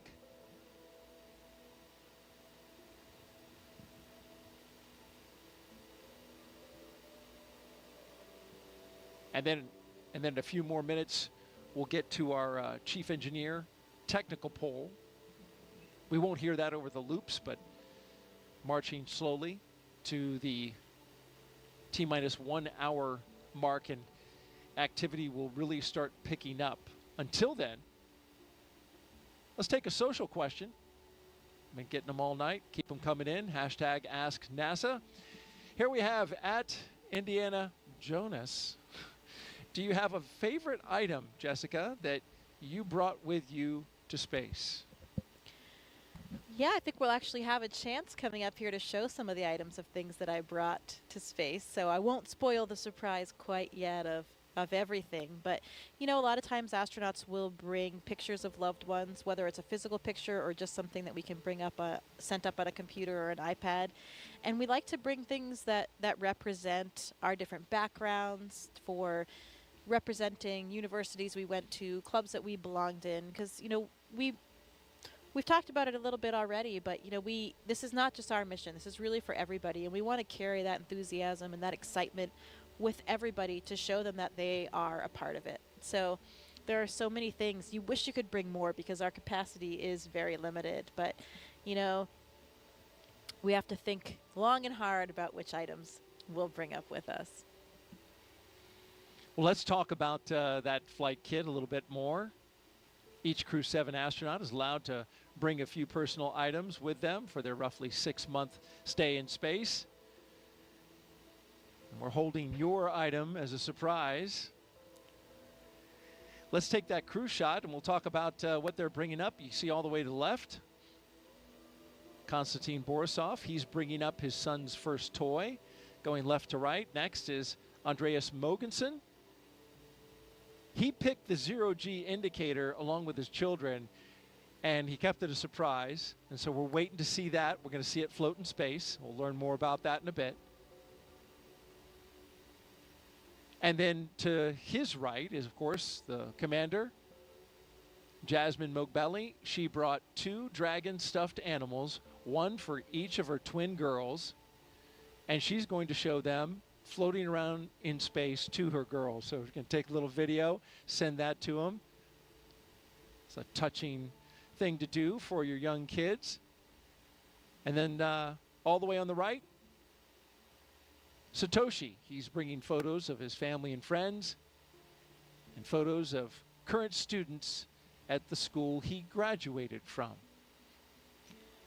Yeah, we take a lot of pictures of these items floating around the space station, usually in front of in the cupola, so you've got the Earth in the background. And actually, it's difficult to get some of these photos sometimes. You get a little air and some ventilation, an object gets caught in the ventilation. It's not floating exactly, just staying still where you want it. The light changes all the time in the cupola, so you have to kind of master out this system to get proficient at it to take these pictures, because it can take quite a bit of time. But it's so important and so meaningful for the people back on the ground that we do our best to capture as many of them for the loved ones that we have and for everyone down there, because it really does mean so much to everybody. Wouldn't it be better to have video rather than a picture of something floating around? Yeah, we do video too. Okay. But you're right. You're right. A lot of times it's just a still image that we have, but depends what you want to use it for.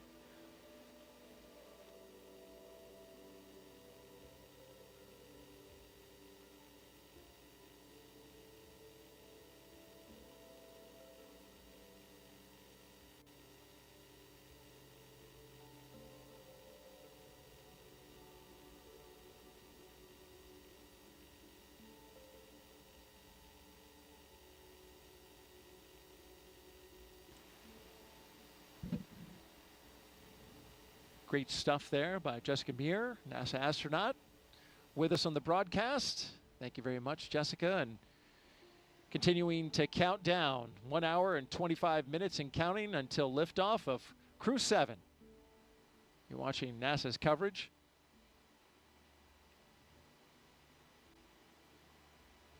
When these astronauts go up to the International Space Station, they'll spend about 6 months up there working scientific experiments that you just heard a few of them from our astronaut co-host.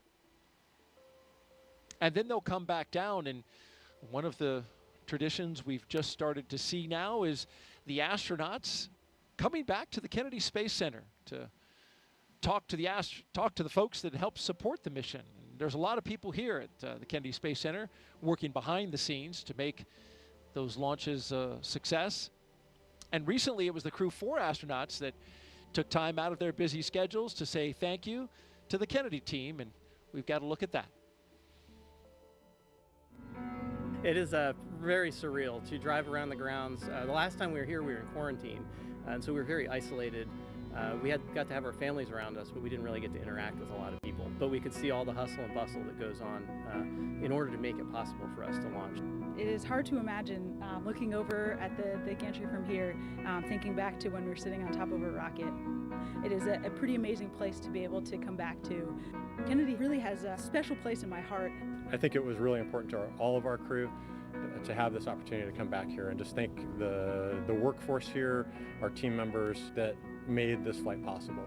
You know, I think as we think about spaceflight, it is not anywhere near an individual type of accomplishment.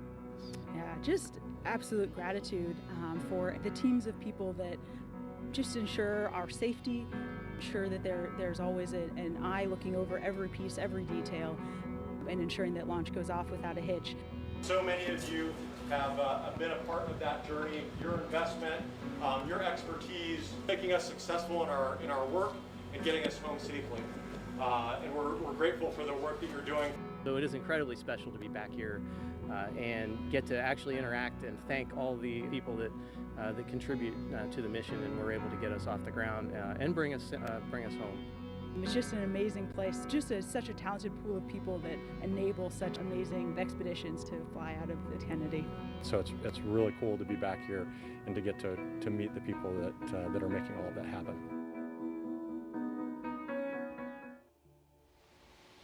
You can really tell all those smiling faces just how much that meant for Crew 4 to come back and share their time and their words with the team here at the Kennedy Space Center.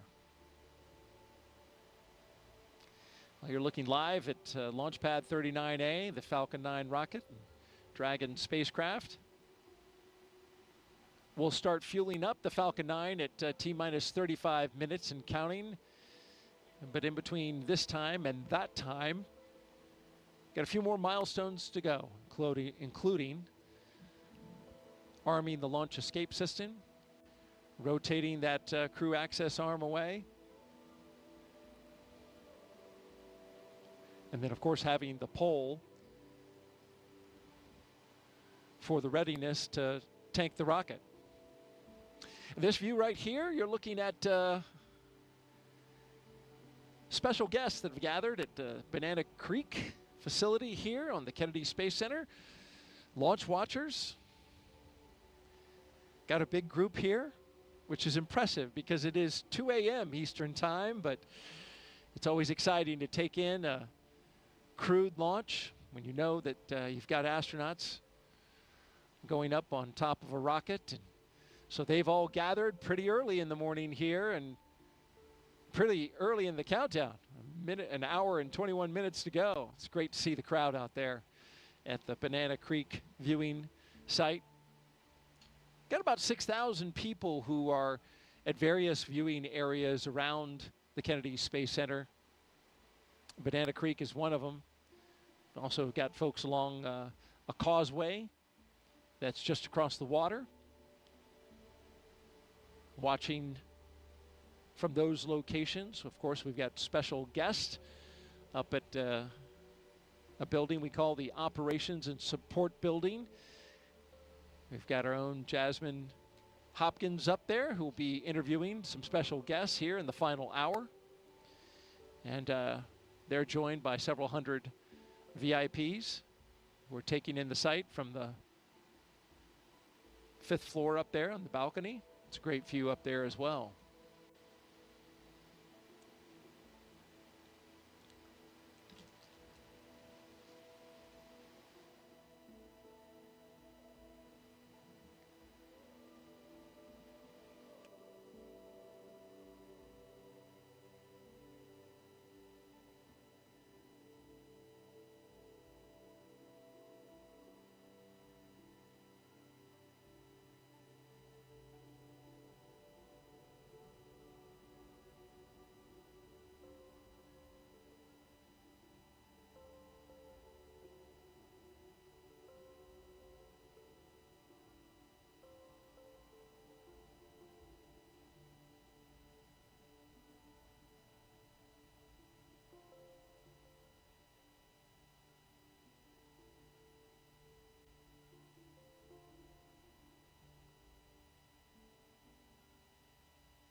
We've talked a lot about the different astronaut classes this evening. Of course, our astronaut co-host, Jessica Meir. She's from the 8-ball class of 2013. Our crew tonight, the commander, Lieutenant Colonel Jasmin Moghbeli, is the only NASA astronaut going up on this flight. It's a multinational flight. but she is one in many in a highly accomplished group of astronauts selected in 2017 and nicknamed the Turtles. But I think for me what's really special is that we all just come from such a diverse set of backgrounds and experiences. We have scientists, engineers, people from all different walks of life. We're just really, really fortunate. The team that selected our class, I think, just did an amazing job at really looking at how personalities meld together. That's what I appreciate the most, is just the way that we're able to enable each other's strengths and lean on each other in ways that bring us together and bring us closer as a group. We all care so deeply about each other. We have such an amazing relationship across the entire class, and you know, just what an amazing group of people. We've been able to really lean on each other and our expertise in different moments where it's most applicable. Jasmin is an amazing person. Our class is incredibly close, and she is just an amazing leader, an incredible pilot, and a great choice to be the commander of Crew-7. And that's one of the biggest blessings of being up here for so long for me, is I'll have flown with pretty much half of my class. We now have a continuous turtle presence in space, which started with Crew-3 when Kayla and Raja launched, which we look forward to Jasmin carrying forward. So the Turtles class, an amazing class. They were the class that was selected just after my class of the 8 balls, and pretty cool that they have this kind of run of the space station right now. I remember when we were saying that about the 8 balls, but Jasmin will be joining her classmates Frank Rubio and Woody Hoberg on board. They are already up there awaiting for her. And then Laurel O'Hara will be joining from her Soyuz launch in the middle of September. So pretty exciting to have all of those turtles up there at once. And I know that's how it felt for me. Daryl and I were talking earlier about when I arrived on the space station and we had 4 members of our class all up there at the same time. And in thinking about it, I think I've talked about all 7 of my classmates during this broadcast. You've seen photos of most of them in the previous coverage. And it just shows how we really do become like a family here at NASA in the astronaut office, especially with those classmates. We talked about my classmate Anne McLean. You saw her as the astronaut support person on the pad, helping the crew with all of those final preparations. We saw Christina from the spacewalk footage from the spacewalks. Actually, we did 3 spacewalks together, Christina and myself, during our mission. And you saw Victor and Christina in those Artemis images as well, as they are now in training for the incredibly exciting Artemis 2 mission. You saw some footage of Nicole Mann and Josh Cassida from their recent mission on board the space station. They were on Crew-5, so again, carrying that legacy with them. We talked a little bit about Nick Hague earlier as well. Nick was there on the space station when I arrived. And I talked about Drew Morgan just recently with the Mighty Mouse experiment. Drew was the astronaut that I was up there. Actually, I didn't spend a day in space without Drew. He was there for the entire 7 months of my mission. I was up there for 205 days, so almost 7 months. He was there already when I arrived, so he was up there even longer. He had about a 9-month mission. So there you have it, all members of the class. We've been represented in this broadcast, but it's not about us today, it's about those turtles. So more about them. We are so excited to see Jaws on her way, headed to join her classmates, Frank and Woody, up there. You know, we have right now on the space station the 4 crew members that flew up on Crew-6, of course. That's Woody Hoberg, Steve Bowen, Sultan Al-Nayati, an astronaut from the United Arab Emirates, and also Andrei Fadayev.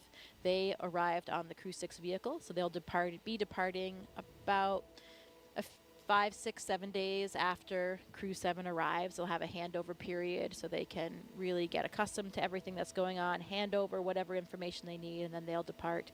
And then we have Frank Rubio and cosmonauts Sergei Prokopiev and Dmitry Petelin. So this crew will be joining the 7 crew members that are already up there until that handover period ends, and then the 4 from Crew-6 will depart. The Soyuz crew is scheduled to land, I think, September 27th. So Frank will finally be returning home from space back here to the U.S. And his mission was extended, so he will have been up there for over a year when he lands. finally, and he's going to break the record, right? Longest That's continuous stay in space. That's right. It has been an incredible mission for him, but of course everyone is very excited to have him back on the ground as well. And I'm sure he will be just as excited to be back on Earth and be able to visit his friends and family and take a hot shower. Showers are always very welcome when you come back. You know, you do get surprisingly, you feel very clean on board. I was surprised by it, but it's kind of like a sponge bath that we get up there, but you really do feel clean. And part of the reason why is you just don't feel as dirty as in space. You know, not even your clothes are really resting against you when you're in microgravity. Everything's kind of floating. You don't go outside and get sweaty in the hot Florida humidity like us sitting here in these chairs getting a bit hot. You just don't experience that because you're never sitting down. You know, you don't. But you are perspiring, right? That you're losing water through the skin. Sure. But it's not sitting there, right? Absolutely. You still have all the same physiological mechanisms going on, but it's a temperature control environment, so you're not really sweating throughout the day aside from when you exercise, and then you do sweat quite a bit. Okay. And it's really cool to see because the water, it doesn't just fall down, doesn't fall off of you like it does here on Earth. It'll kind of accumulate until a force acts upon it. So you might have a ball of sweat kind of growing on your head, for example, if you're Victor Glover and you don't have any hair up there, or Luca Parmitano on my mission. And yeah, it behaves differently until it'll come off in a you know, with a just once you have motion imparted onto it. Great stuff from NASA astronaut Jessica Meir as we count down 1 hour and 11 minutes until liftoff of Crew-7 from the Kennedy Space Center in Florida. If you're here with us in the area and you want to hear the call-outs live as they happen, you can hook that up on amateur radio. The VHF frequency you can see on your screen, 146.940 megahertz, and on the UHF radio frequency, 444.925 megahertz FM mode. And you can hear that throughout the county here on the Space Coast. So we're a little over 1 hour until liftoff. And this is a continuation of regular crew flights to the International Space Station from U.S. soil.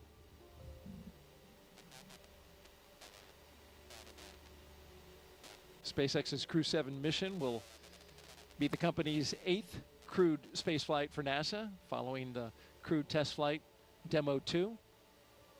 It will also be SpaceX's 11th crewed spaceflight overall, including the private orbital mission Inspiration 4 and Axiom missions 1 and 2.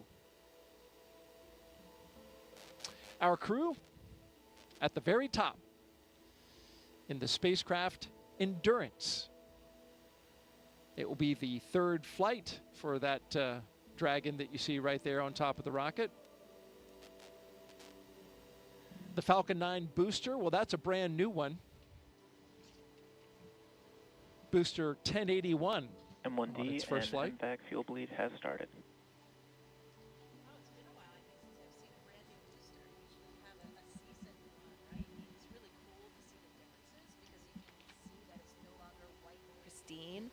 As they are reused more and more. Pretty cool to see. Yeah, you were talking about the booster, how, you know, in the reuse booster, you've got that sooty exterior on it, and this is a brand new one. Of course, commercial crew program, they limit the number of boosters in terms of their reflight for use on crew to 5. The Endurance, its previous missions were Crew-3, Crew-5, and of course today, Crew-7. If you're just joining us now, we've had a great countdown so far. Weather is nearly perfect, 95% go. We've got a crowd of launch viewers on hand at our various locations around the Space Center. more than 6,000 people here in the local area. And of course, beyond that, outside the gate, even more.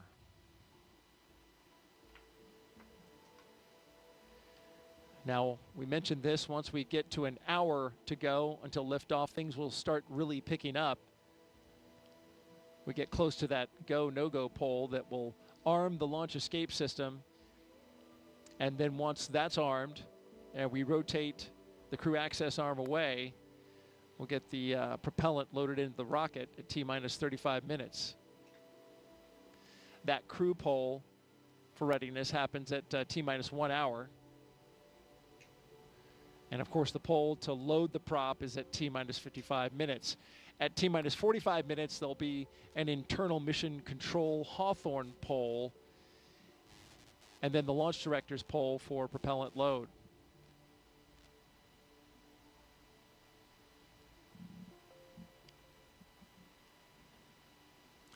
I mentioned the crew access arm. That'll retract when we get to T-minus 40 minutes. And the crew will get the call to close their visors and arm the launch escape system.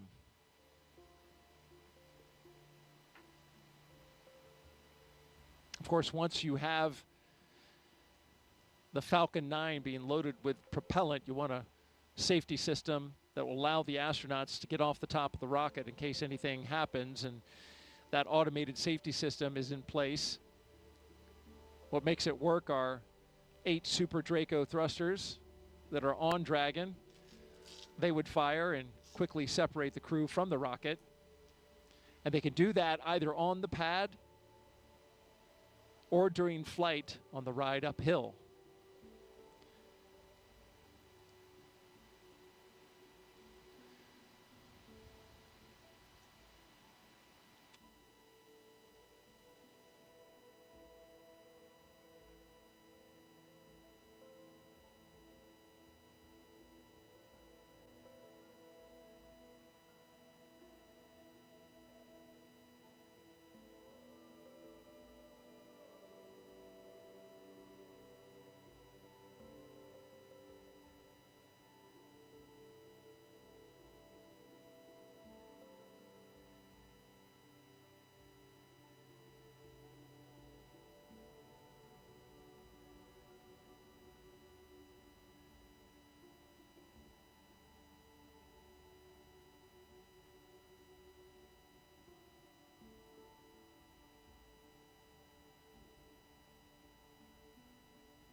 And thanks for tuning in. You're watching live launch coverage of NASA and SpaceX's 7th rotational flight of astronauts and one cosmonaut to the International Space Station from the Kennedy Space Center in Florida. NASA astronaut Jessica Meir has been with us over the past 3 hours, talking about Crew-7 as they have prepared for launch. Also talked a lot about science and a phenomenal number of other fascinating topics. We really appreciate you being here. We're now closing in on T-minus 1 hour until liftoff, and your thoughts on how we've done so far? Things have been proceeding nominally, as we say in the space business. Things are looking good. The leak checks were good. Comm checks were good. The hatches closed. I think we're in good shape. And the weather, what did we say? A 95% favorable odds for weather. So looking good, and I'm feeling good about it tonight. What about you, Daryl? Oh, I am feeling fantastic, and it's good. We both got the positive vibes going. You mentioned the weather. It's nearly perfect. Liftoff time still holding for 3:27 a.m. Eastern time and 27 seconds if you're right down to the second. We're tracking no issues with the Falcon 9 or Dragon, as Jessica mentioned. The range is green. Weather, good to go. Over the past 3 hours, we want to review now what our crew's been doing, and there you see them. Jasmin Moghbeli, Andreas Mogensen, Satoshi Furukawa, and Konstantin Borisov. They have been getting ready to launch into space. Let's take a moment now to recap the overnight launch preparations. After waking up and having a meal, SpaceX helped the astronauts into their suits, as you can see right here at the historic quarters suit-up room. Then the crew, well, once they got their suits pressure tested, they walked right out of the same path that every NASA astronaut has done since Apollo 7, waving to family and loved ones after getting inside their Teslas with the gull-wing doors coming down. Valve cycle to equalize they joined a caravan led by Center Security on a 20-minute ride to Launch Complex 39A. Big smiles all around. All the way around. And then following their arrival to the pad, they got a look at their rocket, and in they went, walking across the crew access arm and right into their spacecraft. And those big smiles you mentioned, Jessica, we just saw them right there. Looks like the crew, they're good to go. They truly are contagious, those smiles. It is difficult not to be smiling and excited when you know you are about to leave the planet for the first time for some of these, for Jasmin and for Konstantin as well. Absolutely, and a lot of preparations have been brought to us at this point, including a dry dress. A lot of things have been going into this so to get everybody ready. Of course, we had a launch delay yesterday. We stood down for that attempt, but now we're good to go, and we expect to be launching at 3:27 and 27 seconds, our new T0. All systems good to go for launch. Now we want to have our Dragon team. SpaceX, you are go for Section 5. When ready, report go for launch. Dragon copies, go for Section 5. Okay, and with that call out at this time, we're going to expand our coverage. I'd like to welcome in SpaceX and NASA commentators joining us live from Hawthorne, California, where the SpaceX mission team is located. Welcome to Jesse and Leah. Thanks, Daryl, and hello to everyone watching around the world. I'm Leah Cheshire with NASA Communications. And I'm Jesse Anderson, an Integration and Test Engineering Manager here at SpaceX. Leah and I are joining you today from SpaceX headquarters in Hawthorne, California, as we count down to liftoff of Crew-7 just under an hour from now. And of course, Crew-7 is our 7th operational mission with SpaceX, flying astronauts for long-duration missions to the International Space Station, but it also comes with an important first. Crew-7 is the first mission in which every seat in the spacecraft is filled with a crew member from a different international partner agency. Represented are NASA, ESA, the European Space Agency, JAXA, or the Japan Aerospace Exploration Agency, and Roscosmos. It's also the first time an ESA astronaut has served as pilot of Dragon, so Andreas Mogensen is adding that to his list of accomplishments. The Dragon flying today will be making its 3rd trip to station, having previously supported Crew-3 and Crew-5. And much like on those missions, our teams will be staffed around the clock in mission control, which is just behind us, to monitor Dragon and the mission, not just today, but throughout the entire mission, from liftoff to Crew-7's arrival at the space station, all the way through splashdown when the astronauts return back home to Earth. On console or headset and mission control are 6 key SpaceX Our copies. 6 Crew key 7 is positions. go for launch.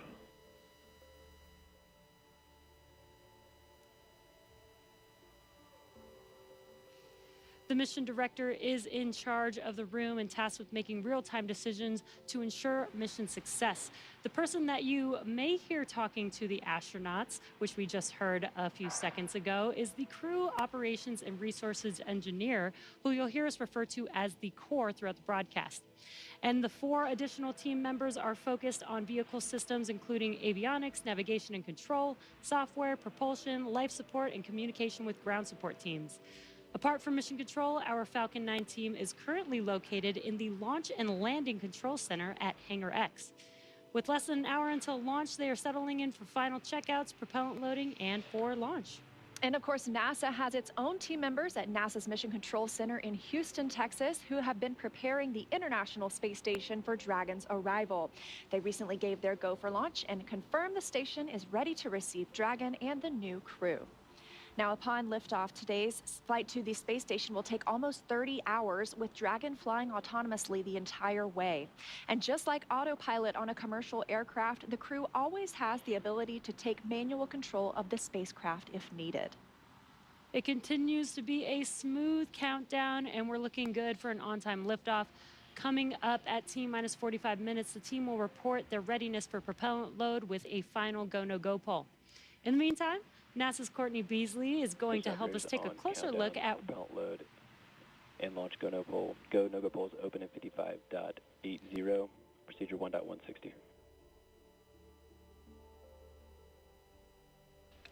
Thanks, Jesse. I'm here in the International Space Station Flight Control Room in Mission Control, Houston.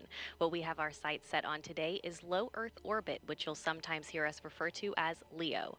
This is classified as orbits around Earth that are 1,200 miles or lower. There are a lot of satellites in this orbit, including the Hubble telescope and, of course, today's destination, the International Space Station. The space station's orbit averages at 260 miles above Earth, but varies based on its apogee or perigee, the highest and lowest points of its orbit. Being that the space station is 260 miles above Earth, crew members are too far away to make things out like cars, people, or buildings. But they can see other landmarks around the world, and the long camera lenses they use help them zoom in on familiar sights of our home planet. NASA astronaut Steve Bowen captured Cape Canaveral on Florida's Atlantic coast earlier this month, near Cape Canaveral Space Force Station and NASA's Kennedy Space Center, where Crew-7 is launching from today. The contrast of the colors between the Indian River and Atlantic Ocean become much more pronounced from space. And here's a beautiful nighttime shot of the city lights of Mecca in the desert valley of western Saudi Arabia, captured by NASA astronaut Woody Hoberg on July 26th. Human presence on Earth becomes much easier to see at night. And this final image was captured by NASA astronaut Frank Rubio of Vadima Lake, one of the largest in Argentina, on May 7th. Each of these images are taken from the vantage point of the International Space Station that orbits roughly 260 miles above Earth. Satellites collect imagery of Earth too, of course, but the International Space Station is unique in seeing these viewing opportunities because astronauts and cosmonauts can tell scientists on the ground what they're observing and what stands out in real time. We can't wait to see what Crew-7 captures, but for now, we'll send it back to Hawthorne. Jesse and Leah. SpaceX's ultimate mission is to make life multiplanetary. To get us there, we've been developing a fully and rapidly reusable transportation system called Starship, the most powerful launch vehicle system ever developed and designed to carry passengers and cargo to Earth orbit, the Moon, and planetary destinations like Mars. In fact, earlier today, the team completed a successful static fire of our Super Heavy Booster 9, an exciting step towards our next Starship flight test. But you have to learn to walk before you can run, or should I say fly. And our learning started with Dragon, designed from the beginning to transport both people and cargo to space. The Dragon hanging from the ceiling behind us was initially flown to certify SpaceX for cargo missions to the space station. Dragon launched to space in December 2010 and became the first private spacecraft to return from orbit. 2 years later, Dragon became the first commercial spacecraft to deliver cargo to and from the space station, and in 2020, as we remember well, became the first private crewed spacecraft to reach the International Space Station. Altogether, the reusable Dragon spacecraft has completed 9 human spaceflight missions and visited the International Space Station 38 times. Dragon is capable of carrying up to 7 passengers to and from Earth orbit and beyond. And these days, we are very much focused on the beyond. Now, of course, we already have explorers on the Red Planet, paving the way for humans who will arrive in the future. NASA's Perseverance rover landed on Mars in 2021 after an almost 7-month journey. Its mission addresses high-priority science goals and also provides opportunities to gather knowledge and demonstrate technologies that address the challenges of future human expeditions to Mars. These include testing a method for producing oxygen from the Martian atmosphere, identifying other resources such as subsurface water, improving landing techniques, and characterizing weather, dust, and other potential environmental conditions that could affect future astronauts living and working on Mars. Now, of course, Perseverance also brought along another passenger named Ingenuity. This is the first helicopter ever flown on Mars. There's Ingenuity being deployed from Perseverance and those historic flights that we've seen so far. When the time comes for human explorers, they'll have to take everything with them for a surface mission. Building bases or even cities on Mars will require huge amounts of cargo and eventually crew. So we're designing Starship from the beginning to carry hundreds of tons of cargo into space and be able to be refueled in orbit. Before Mars, Starship will play a key role in the exploration of the moon. SpaceX is providing the lunar lander, which will return astronauts to the lunar surface for the first time in 50 years under NASA's Artemis missions. With the ability to deliver cargo and people to the lunar surface, we'll be ready to help humanity build a sustainable presence on the moon and learn how to live off-world before the next step to Mars. Today, however, we are going a little closer to home, and the work we're doing on the space station also paves the way to Mars, but it takes place in low Earth orbit. As Courtney mentioned, the area includes any spacecraft that orbits at or less than 1,200 miles from our home planet. That's pretty close in comparison to our moon, which is almost 240,000 miles away and is referred to as deep space. Deep space missions like future missions to Mars will challenge us like no spaceflight journey has before when we start looking to send humans millions of miles away from home. Long-duration missions on the space station, just like Crew-7, directly inform how we'll plan to support the first humans bound for the Red Planet on missions that could last months or even years. So we really look forward to those human missions to Mars.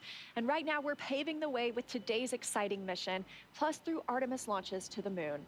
For now, I'll send it back to Daryl and Jessica at KSC. Thank you very much, Leah and Jesse. And to keep our astronauts safe while on missions to the moon and Mars, NASA is working to understand the long-term effects of living in space. Earlier, NASA's Jasmin Moghbeli caught up with NASA's Chief Deputy Science Officer for our Human Research Program. One of the investigations launching on Crew-7 is nicknamed CIPHER, and it will study the physiological and psychological changes in up to 30 astronauts. Joining us now to talk more about it is Kristen Fobb from Johnson Space Center. So Kristen, tell me about your title and the 14 different investigations that make up CIPHER. Yes, I am the Deputy Chief Scientist at the Human Research Program, and 14 research studies, all wrapped into one research complement called CIPHER. What we want to do is study the impact of microgravity on bone, exercise, vision, behavioral health, and not only as individual elements, but how they all interconnect together. And not only do we want to study that, but we also want to understand the impact duration has on the human body and microgravity. This is going to be really important information for us for the Artemis missions and for Mars. Right, Kristen, and on that note, we have been studying in low Earth orbit for over 20 years now. So how is CIPHER adding into that? Yes, 20 years, and we've learned a lot about the changes that happens in the human body in space. Plus, we also have learned a lot about the twin study that happened a few years back. So CIPHER is just a build on top of all of that knowledge that we've gained so far, plus all of the technology that we have today, data analysis. It's a great time to start CIPHER. It really is. And after the launch of Crew-7, how soon can we expect to get the data back from CIPHER? Well, once we start getting data, we'll start processing it, and then when we start to understand some of these observations and findings over hopefully these 30 crew, it's going to take time because 30 crew, it's going to be a lot of information. But once we start to find some interesting observations, we'll let you know. Absolutely. It will be well worth the wait. Thank you so much for being here tonight, Kristen. It's my pleasure. Back to you. All right, thank you, Jasmine and Kristen. We're going to turn it over now to Hawthorne, California, and check in with our team at SpaceX headquarters for an update on the launch progression. How are we doing? Thanks, Daryl. I'm Ronnie Foreman, a commercial sales manager here at SpaceX. We are coming up on just about 46 minutes until launch, and our teams are carefully moving through the process to lift off. A lot of preparations have brought us to this point today, including a dry dress rehearsal and static fire earlier this week. For those of you following along, you'll also know that we stood down from yesterday's launch attempt for additional data reviews. But for now, all systems are looking good for launch. So next up, our launch director will check in with the team for readiness, both for prop load and for launch. The 7 SpaceX responsible engineers, often called REs, indicate that they are go by voting electronically. The launch director will also check in with the Dragon mission director, or MD, on the nets, and NASA launch manager to make sure that they are ready to move forward as well. And as Jesse mentioned earlier, the Falcon and Dragon launch teams, as well as key NASA launch members, are in the Launch and Landing Control Center at Hangar X in Florida. On screen, you have that incredible view of the Dragon spacecraft with the crew access arm still in the service position. The crew right now is on board Dragon, waiting to get the green light to stow the crew arm for launch and arm the launch escape system. Great shot of our astronauts there. Once the launch director gives the go-ahead, we should get a good view of the access arm as it swings away from the capsule. The range continues to be go for launch, monitoring the clearance area surrounding our launch pad, as well as the air and sea space along the flight corridor. And at Kennedy Space Center, weather is looking good for launch. If you're joining us on the ground in Florida, you know it's just about 82 degrees outside with light ground winds. Overall, we are looking good for launch in just about 45 minutes with a 5% chance of weather violation.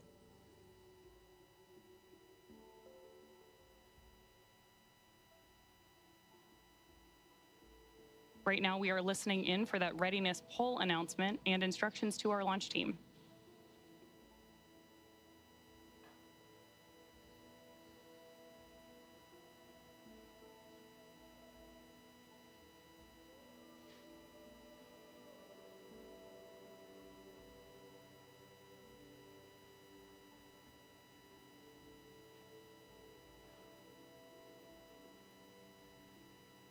Again, this poll is going to be the go or no go to move forward with propellant loading for today.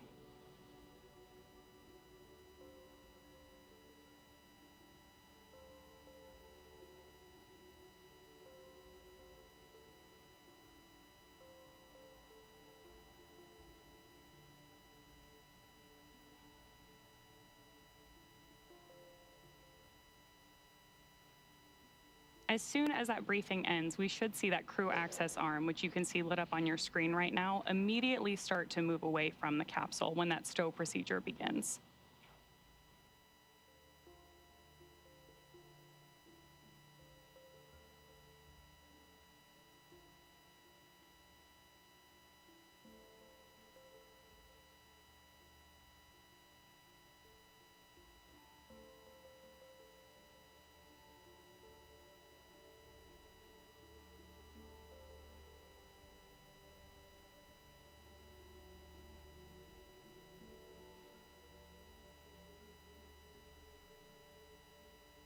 Coming up on just 43 minutes to launch.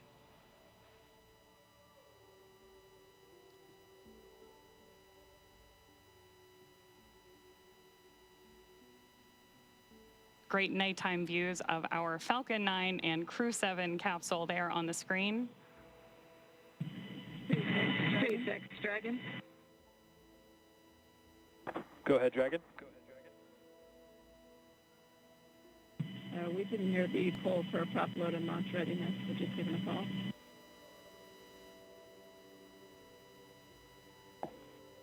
And sorry, Dragon, I just missed the last of your sentence there. Can you please repeat? Yeah, from Dragon, we the polling is complete. The joint NASA and SpaceX teams have polled go for LES arm, propellant load, and launch. For all operators in MCCX and Hangar X, both control rooms go into lockdown in T-minus 45 minutes and will remain in that state until the launch escape system is disarmed. All operators are to remain at their console, maintain a sterile cockpit until MD confirms successful disarming the launch escape system following orbit insertion or propellant offload in the event of a scrub.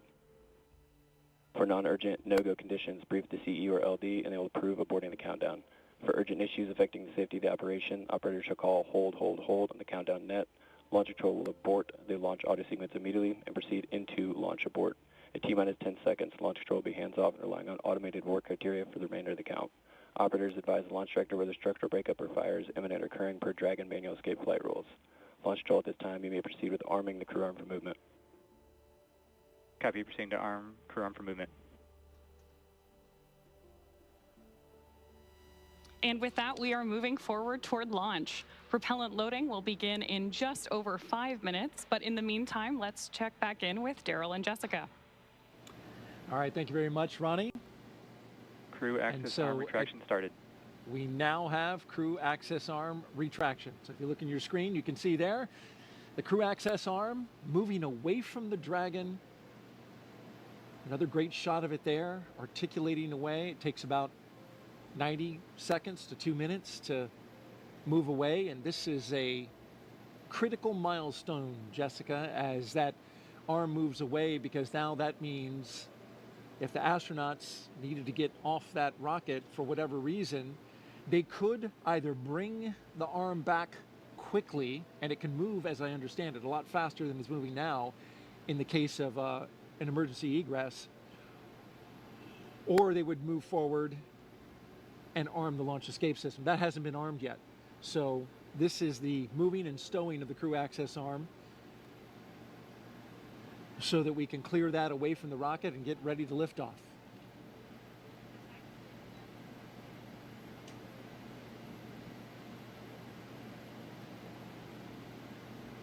After that, Crew access arm retraction complete. We're now waiting to hear that Dragon is go for Section 7, closing the visors and arming Dragon the launch SpaceX, escape system. You are go for Section 6, close visors and arm launch escape system.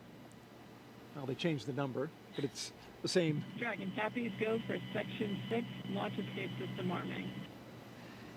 Same milestone. I hear from previous crews that this system arms the very loud thump, so they can actually hear that on board. Which makes sense. You've got those engines, those Super Dracos, SpaceX which are Dragon visors closed, arming launch escape system. right there next to their heads, right? You know, because Copy, those- your go.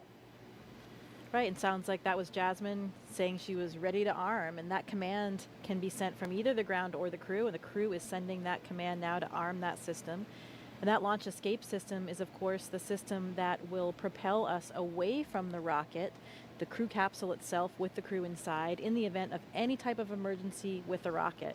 And that is, of course, a system that we hope to never use, but it consists of 8 Super Draco thrusters on this Dragon vehicle that are used only for this abort. And we say we hope to never use it. We hope to not be in the situation, but we have had situations where we've had incredible in-flight tests. Unintentional, for example, there was the launch abort for the Soyuz for Nick Hague's first launch in 2018. Pretty exciting event, dynamic time, but something that showed us how robust these systems are. It performed nominally and carried Nick Hague and Alexei Ovchinin back to safety. Verified armed.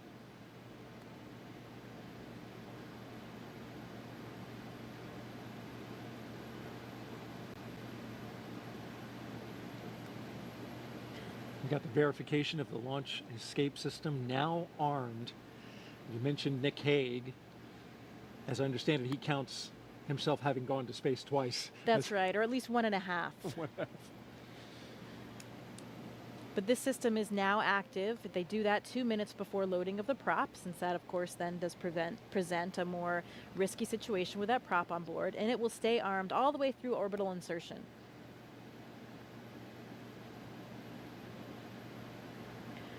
I've also been told by previous Dragon crews that you can hear the system of valves opening and actually even the flow of the fuel itself as it comes on board.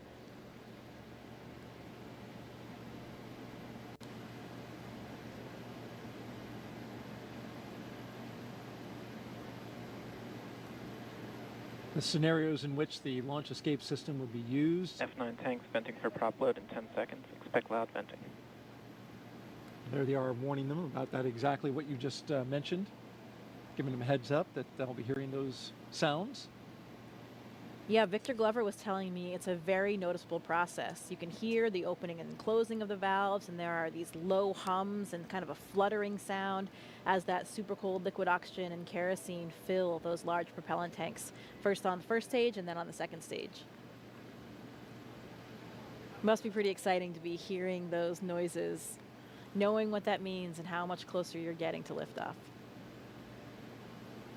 This is pretty unique in the launch industry, right? Where the astronauts are inside the Dragon, inside their spacecraft, as it's being loaded with propellants. That's correct.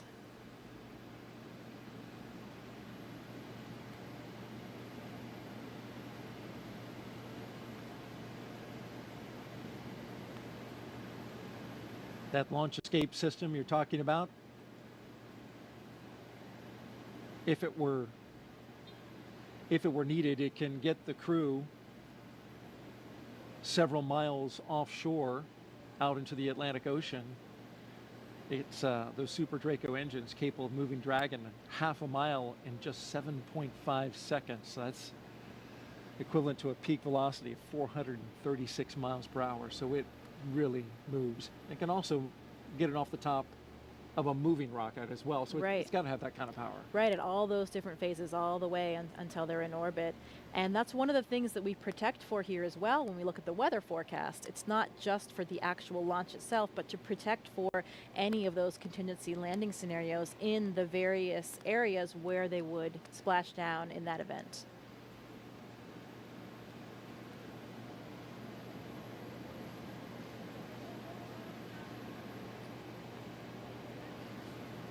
Propellant load has started.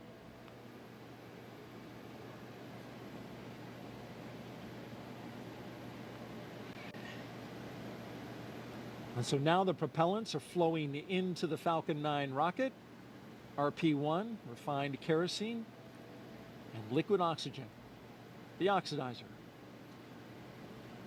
That part we can see externally because as the liquid oxygen levels rise inside the Falcon 9, it is of course super chilled liquid oxygen, highly densified, and it will super chill the skin as well of the rocket, and will condense the air around it.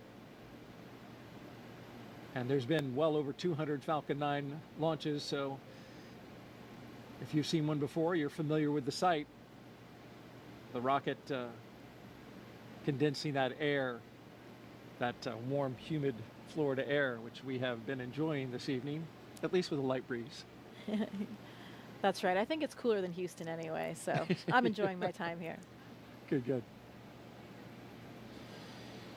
All right, for another update, let's send it out to Hawthorne, California, an update from SpaceX. Thanks, Daryl and Jessica. Now, before we send them to space, let's get to know our Crew-7 astronauts a little better. We'll start off with none other than the commander herself, NASA astronaut Jasmin Moghbeli, making her debut spaceflight. My name is Jasmin Moghbeli. I'm the commander of NASA's SpaceX Crew-7 mission to the International Space Station. Baldwin, New York is where I grew up.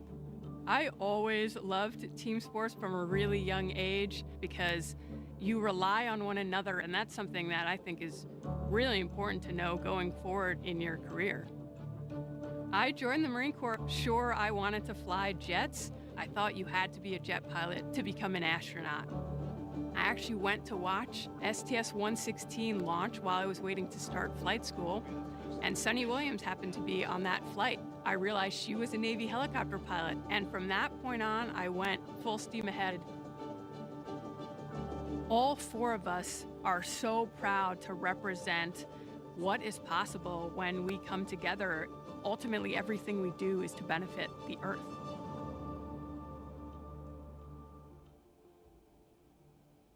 Right next to Jasmin in Dragon Endurance is Andreas Mogensen, today's pilot representing the European Space Agency and making his second trip to low Earth orbit.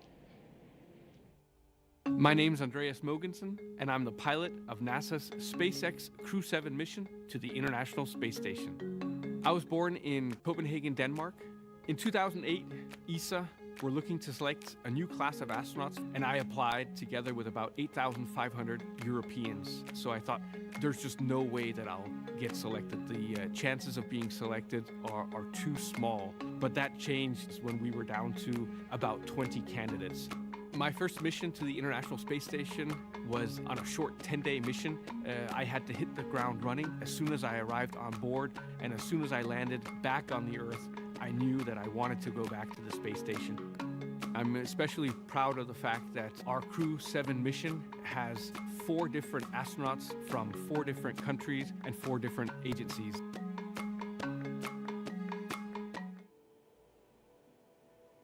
Next up, mission specialist Satoshi Furukawa. This JAXA astronaut is no stranger to the space station after spending 165 days in orbit as part of expeditions 28 and 29 in 2011. My name is Satoshi Furukawa. I am a mission specialist for NASA SpaceX Crew-7 mission to the International Space Station. I was born in Yokohama, Kanagawa, which is right south of Tokyo. The first human landing on the moon when I was 5 years old. I thought it was a great moment for humankind.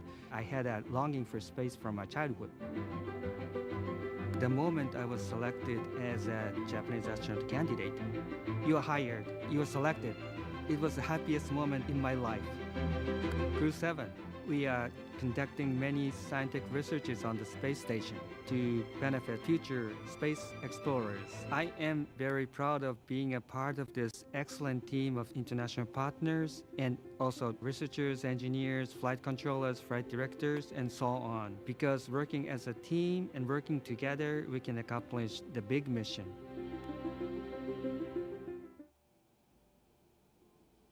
Rounding out our fully international crew is Roscosmos cosmonaut Konstantin Borisov. He was selected to the Cosmonaut Corps in 2018 and today marks his first flight to the orbiting laboratory. My name is Konstantin Borisov, and I'm a mission specialist for NASA's SpaceX Crew-7 mission to the International Space Station. For those who ask what spaceflight is, I would say that we have 3 big jobs on the space station. First job is experiments. Second job is take care of the station, doing the maintenance, repair what's broken, storing things, restoring things, cleaning up. And the third big topic is actually taking care of your body, because in weightlessness you cannot help but train. I think many people don't understand that technology advancement which we have had during the last 50 years mainly comes from space exploration. People get very comfortable with using their phone and have very fast computers, and space motivates us to create those advancements. I want to take part in it, and I want to put my small stone into this pavement which leads us to the new asteroids, to the new planets, and to the new systems.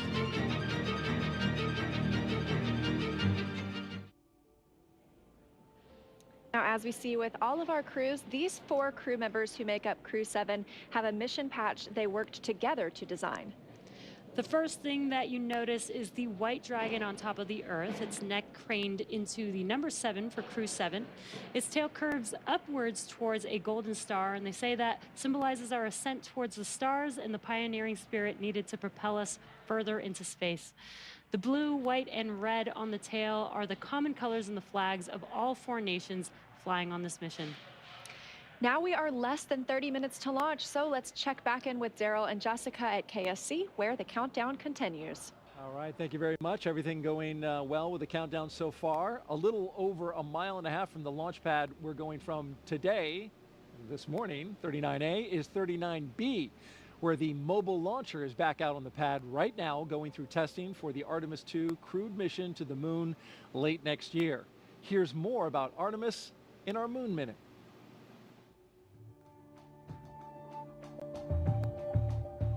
For the first time, Artemis 2 astronauts got an up-close look at the Orion spacecraft that will fly them around the moon. Astronauts Reed Wiseman, Victor Glover, Christina Cook, and Jeremy Hansen visited Orion at the Kennedy Space Center in Florida.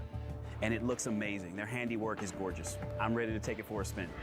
Until launch day arrives, the crew is training at the Johnson Space Center in Texas. They use the Neutral Buoyancy Lab, a giant pool, to practice safely getting out of a floating mock-up of Orion.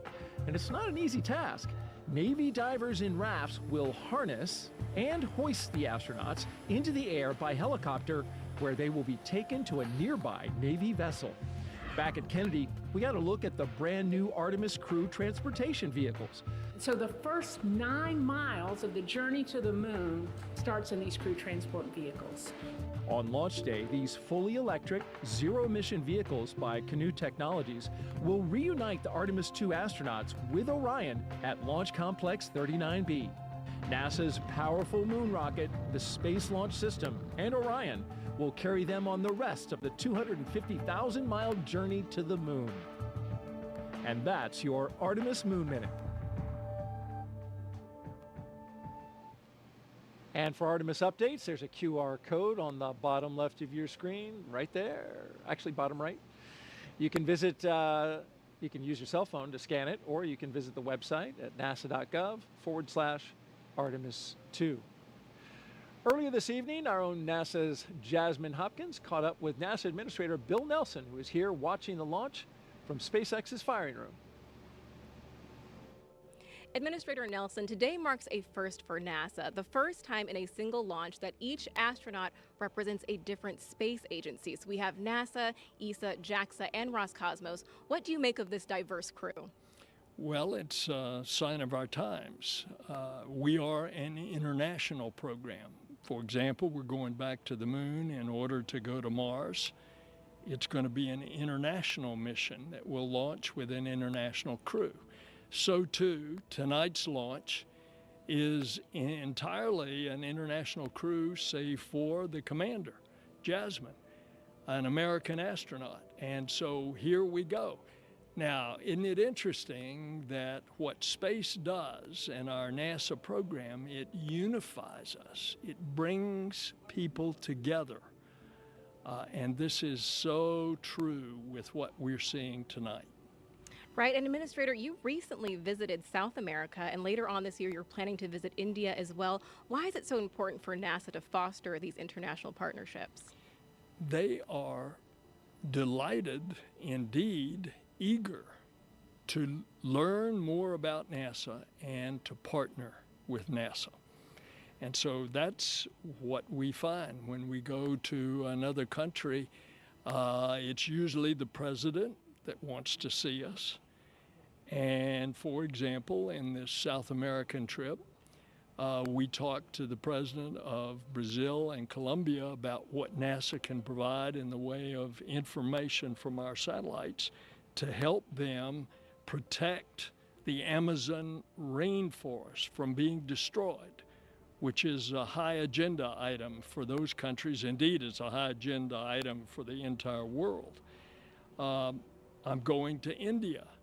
India is one that we want to have a close relationship with.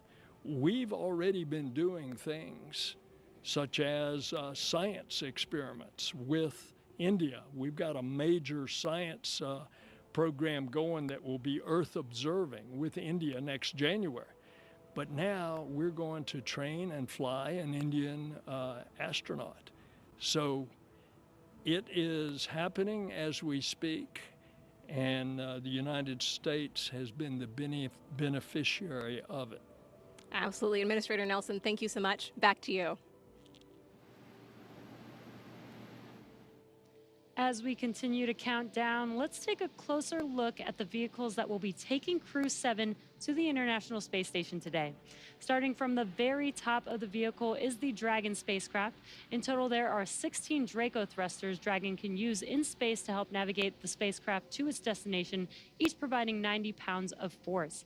That doesn't include the 8 Super Draco thrusters used for an abort, which are no longer active once the crew is in orbit. And just wanted to note, one thing that we did miss just a moment ago was a call to the crew. There was a sensor issue that they are tracking. However, they are just continuing with the count, continuing to monitor it. And so we are continuing to discuss what we have in front of us, which is Dragon. Together, the Dragon spacecraft and its trunk stand over 26 feet tall. There are 2 windows on the spacecraft, plus 1 under the nose cone.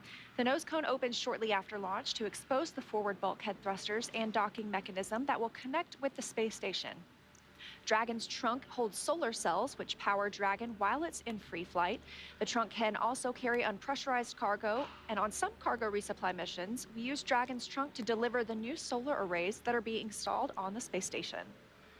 As always, Dragon will be delivered to orbit today by SpaceX's Falcon 9 rocket, which provides 1.7 million pounds of thrust on its first stage, thanks to its 9 Merlin M1D engines. Once the first and second stages separate, these engines are also used to help land the first stage. The first stage will perform 3 burns today as it makes its way back down to Earth. First is the boost back burn, where 3 of the M1D engines will reignite to help flip the first stage around to head back to the launch site. The second burn is the entry burn. That's where a single engine will reignite and shut down to help slow Falcon 9 down as it prepares to re-enter the Earth's atmosphere. And then finally, the landing burn. That'll be where 3 engines will slow down the rocket enough to perform a precision landing back down on landing zone 1. Meanwhile, the second stage continues to orbit, powered by 1 single Merlin vacuum engine with over 220,000 pounds of thrust. The second stage will secure Dragon's entry into low Earth orbit before separating, leaving Dragon to continue its journey to the space station on its own thrusters. About 40 seconds after separation, Dragon's nose cone deploy sequence will begin, exposing its guidance navigation controls that help Dragon autonomously fly to the space station. With T0 coming up in just about 20 minutes, our teams at the Cape in Hangar X are doing a series of system checks to ensure Dragon and Falcon 9 are ready. Let's check in with Ronnie for a quick status update. How's it going, Ronnie? Thanks, Jesse. We are still looking good for an on-time launch just over 20 minutes from now, and we'll keep monitoring all the vehicle systems. There we heard the call out for RP1 load complete on stage 2. So that means we are, of course, getting closer to liftoff. Both Dragon and Falcon 9 continue to be healthy, and we're not tracking any major issues at this time. Right now, we're continuing to prep the vehicle for flight, and propellant loading began at T-minus 35 minutes. We also heard the call out a few minutes ago that the launch escape system is now armed. The range, which is monitoring keep-out zones and among other key flight requirements, also continues to report no issues, and they are go to support launch tonight. Weather also looks good, and we are still tracking just a 5% chance of violation at our T0 time. But as a reminder, today we have an instantaneous launch window, driven by the orbital mechanics constraints of 2 spacecraft meeting in orbit. Fun fact, the technical term for that meeting is called a rendezvous. So at this point, if we hear a hold for any reason, we will have to stand down tonight because of that instantaneous launch window, and instead target our backup opportunity, which is tomorrow at 3:04 a.m. Eastern Time. But for now, with all systems go, let's turn it back over to Courtney for a status update from Houston. Thanks, Ronnie. The flight controllers here in Mission Control Houston are ensuring that the space station is ready to receive Dragon. They're also checking all communication links between the station, Dragon, and the ground are working properly, and right now everything is proceeding as planned. Teams here in Mission Control Houston, the team in Hawthorne, and the astronauts aboard the station will monitor the autonomous docking of Dragon tomorrow when they enter joint operations, which happens when the spacecraft enters the approach ellipsoid, which is an invisible boundary that helps us monitor spacecraft arriving and departing. After docking, the crews will perform a series of leak checks, then work to open the hatches both on the Dragon side and inside the station's pressurized mating adapter. We expect hatch opening to happen about an hour and a half after docking.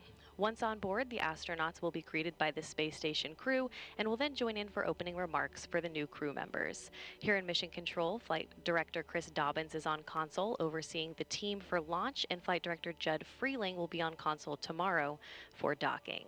That's it from here in Mission Control Houston. I'll toss it back to the team in Florida. Daryl, how's it looking? All right, thank you very much, Courtney. And if you just joined us, T-minus 17 minutes and counting from the 7th astronaut rotation mission to the International Space Station under NASA's Commercial Crew Program. Commander Jasmin Moghbeli, pilot Andreas Mogensen, or Andy Mogensen, and mission specialists Satoshi Furukawa and Konstantin Borisov are strapped into their seats inside the Dragon Endurance. They're at the top of the rocket. Falcon 9 rocket fueling. That operation is well underway. Launch escape system is armed. Of course, that means Dragon is prepared to launch itself. SpaceX, stand by for an update on the sensor. Teams are still discussing and looking for our path forward.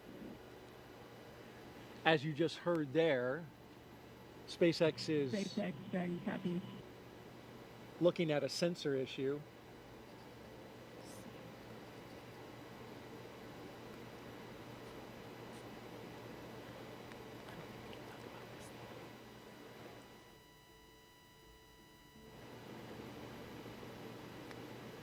And so trying to determine if the sensor is giving good data, good reading, or if...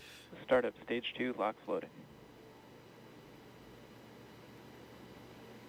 If they're looking at something else, of course, we'll keep close tabs on that. In the meantime, propellant load continues. I think sometimes you have hits on sensors for other reasons. We want to make sure that we are getting an accurate reading of what's happening with the system they're looking at. Probably trying to decide if it's a real signal or if it's a hit from some other reason. There's a lot of redundancy in the systems, as you mentioned, and those sensors have to make sure that the engineers understand exactly what they're looking at. So we'll, again, keep tabs. In the meantime, here's a little bit about Crew-7. Lieutenant Colonel Jasmin Moghbeli, a military helicopter test pilot. There she is. She hails from Long Island, New York. She's a mother to 2 twin girls, and she is the mission commander. This is pilot Andy Mogensen's second trip to space station. His first was as the flight engineer for the ESA IRIS mission in 2015. Mission specialist Satoshi Furukawa's interest in space began when he was 5 years old and he saw the Apollo 11 moon landing on TV. And mission specialist Konstantin Borisov was selected to be a cosmonaut in 2018, and this will be his first trip to space.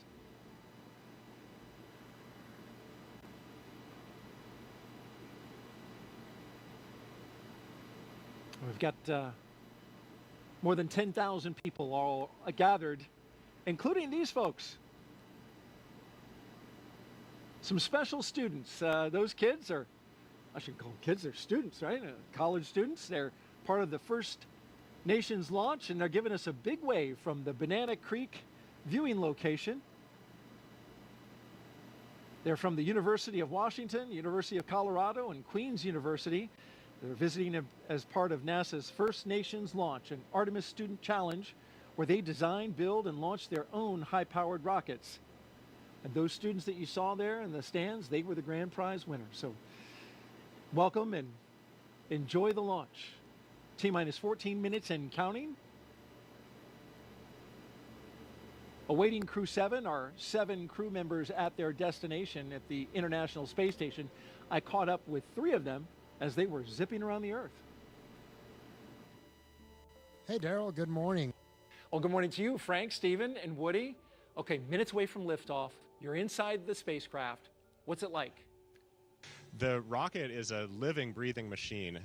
We fuel the Falcon 9 rocket on the pad while the crew is on board. I expected that my heart would be racing, but actually it was just so much like training that I felt quite calm. Well, I'm sure calm will give way to excitement, right, when Crew-7 comes aboard. What do you think that'll be like?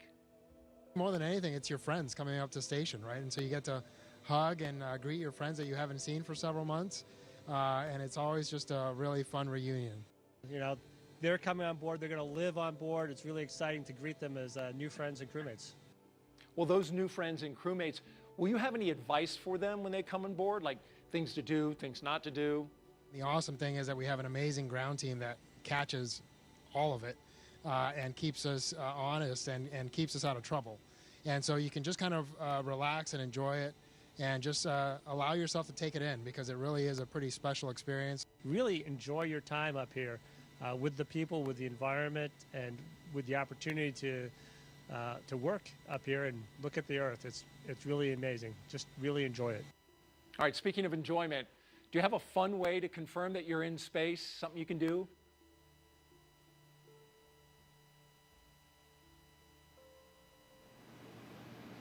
You want to give that move a score, Jessica? I don't know. It required assistance from 2 crew members, so I don't know. I'll give it an 8.5. Okay, that was very kind. All right, well, before the Crew-7 got into their spacecraft, they got a picture with the Falcon 9 booster that will take them up into space. There they are on the business end of those 9 Merlin engines. Once we leave planet Earth, these fine folks at Johnson Space Center will take over. Dragon This is SpaceX, mission control. We are still continuing to assess that sensor and proceeding with the count. Okay, so as you heard, they're SpaceX Dragon copies, continuing with the count while the tubes assess. still working the sensor, but at the same time continuing to load the propellants on board Falcon.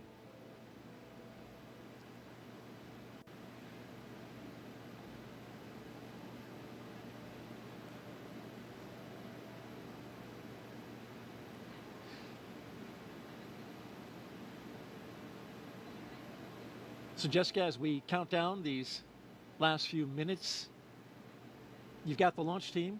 They're taking a look at a sensor and some of the readings there. At the same time, we're proceeding forward, and they're communicating with the astronauts inside. And so as we get down to these final minutes, any thoughts?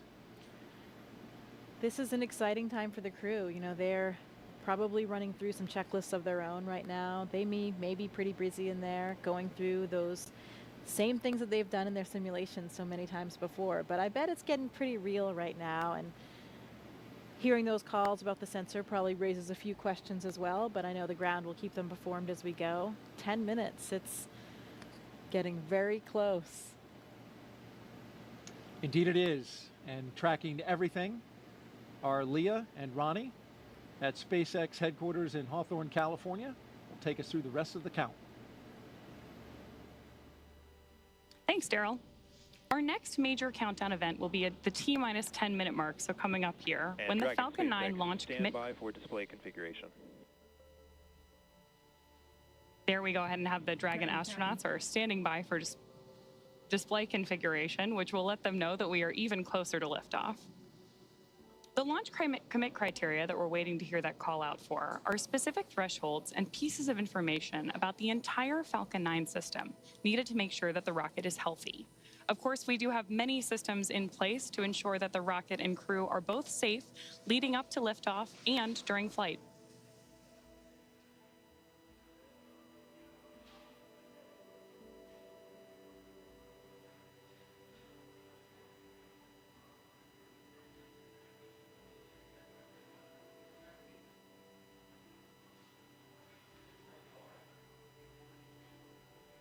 Coming up on 9 minutes until liftoff today, which is also about the same amount of time it takes to get to orbit, a 9-minute ride. That's about the time we'll see second stage cutoff. A few minutes after that is when we'll see Crew Dragon separate from the second stage. And we'll be listening to some performance calls as we get into the final countdown, of course, and then after liftoff. On the ground, you'll hear SpaceX flight controllers reporting on trajectory, speed, booster performance, and other key milestones. But there are some other calls you'll hear the crew make also after liftoff. These are different abort zones. They come in the form of different number and letter combinations. And these are throughout the flight up the eastern seaboard. So the first two are 1A and 1B. They have that name because they're in the first stage. That lasts until they're up to the very north of North Carolina. And the next are 2A through 2E. Those come into play when the second stage is powering Dragon. That takes us from the top of North Carolina all the way to the tip of Newfoundland in the northern Atlantic. Now, a little bit different from the other naming system, you'll hear the call Shannon, which refers to Shannon, Ireland, meaning they would target off the coast of Ireland if they were later in that second stage and needed to abort.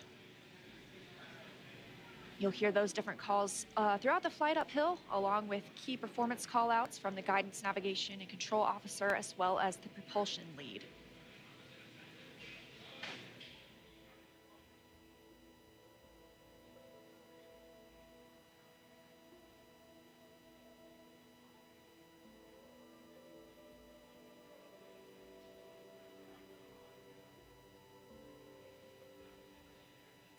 One of the next callouts that we're listening for is the announcement that Stage 1 engine chill has started.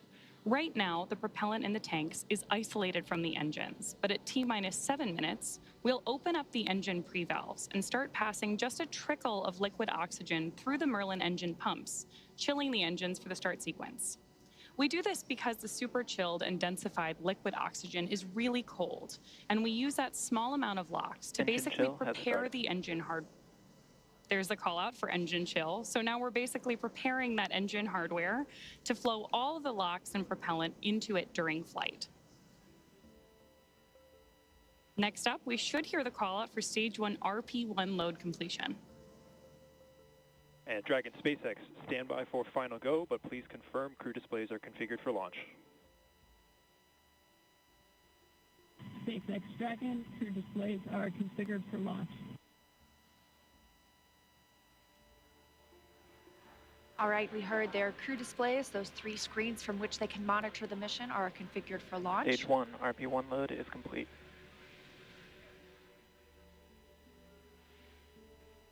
In confirmation that RP1, the densified kerosene or the rocket fuel that propels the crew into orbit, loading is complete on the first stage. We did hear the second stage was completed a short time ago as well.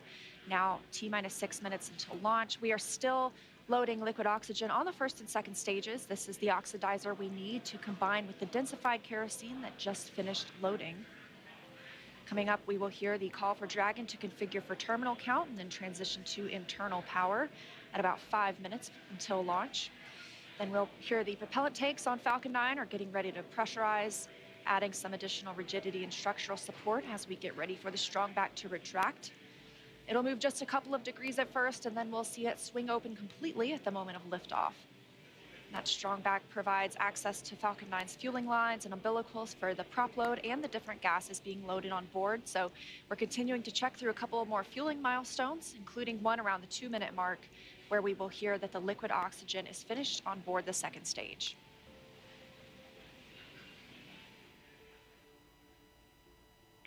Dragon is configured for terminal count, and Dragon's on internal power. Falcon tanks are pressurizing for strong back recheck.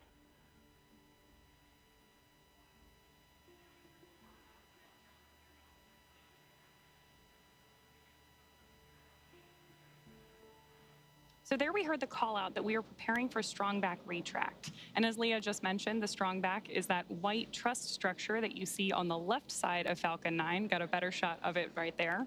Strong back is retracting. Just before lift.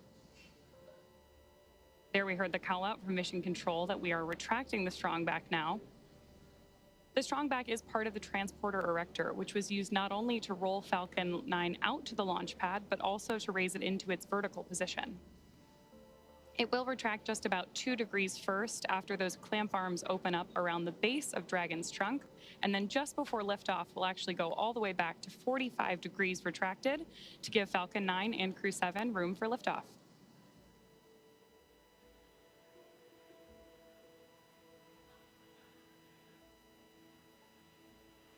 Now under 4 minutes until launch.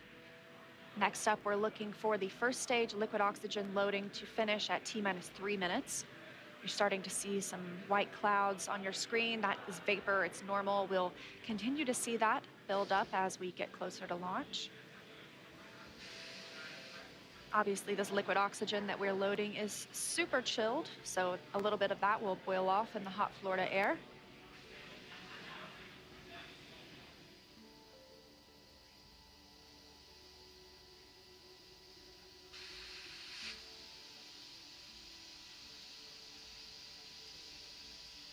Stage 1 lock loading is complete.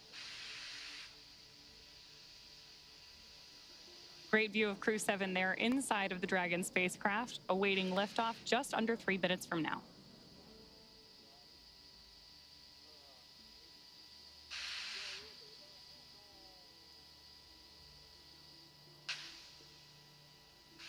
Dragon is in terminal count.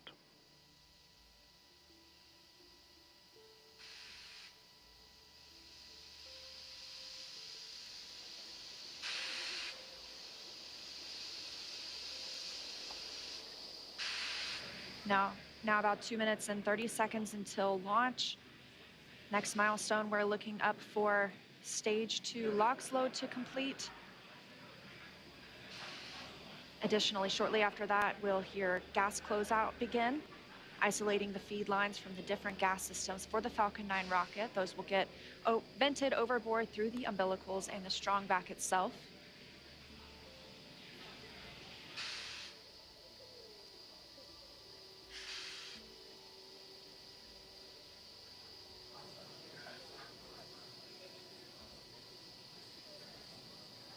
Stage 2 LOX loading is complete. Dragon is in auto idle.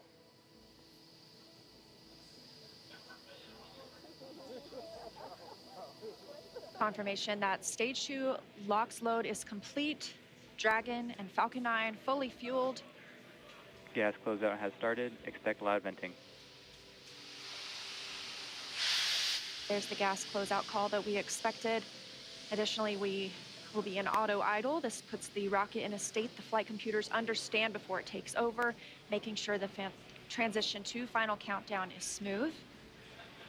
Coming up at T-minus 1 minute, we'll hear that Dragon is in countdown. Its computer will switch to countdown mode. We'll also hear that the flight termination system on Falcon 9 is armed. Falcon 9 is in startup. Dragon's in terminal count.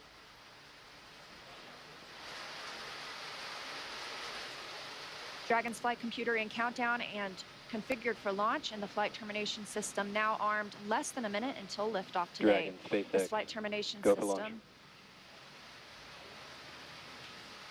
Dragon copy, go for launch. You heard it, Crew-7 getting the go for launch, just T-minus 30 seconds away for an on-time launch. At the time of liftoff today, the space station will be flying 260 miles over southeastern Iraq. T-minus 15. T-minus 10, 9, 8, 7, 6, 5, 4, 3, 2, 1. Engine full power. And liftoff. Go Falcon, go Dragon, go Crew-7.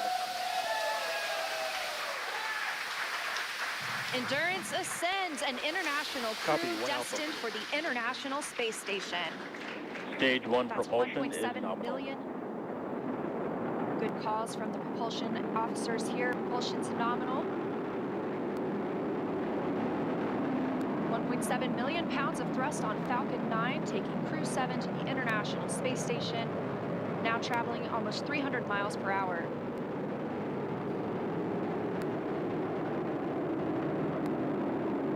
Nominal power and telemetry.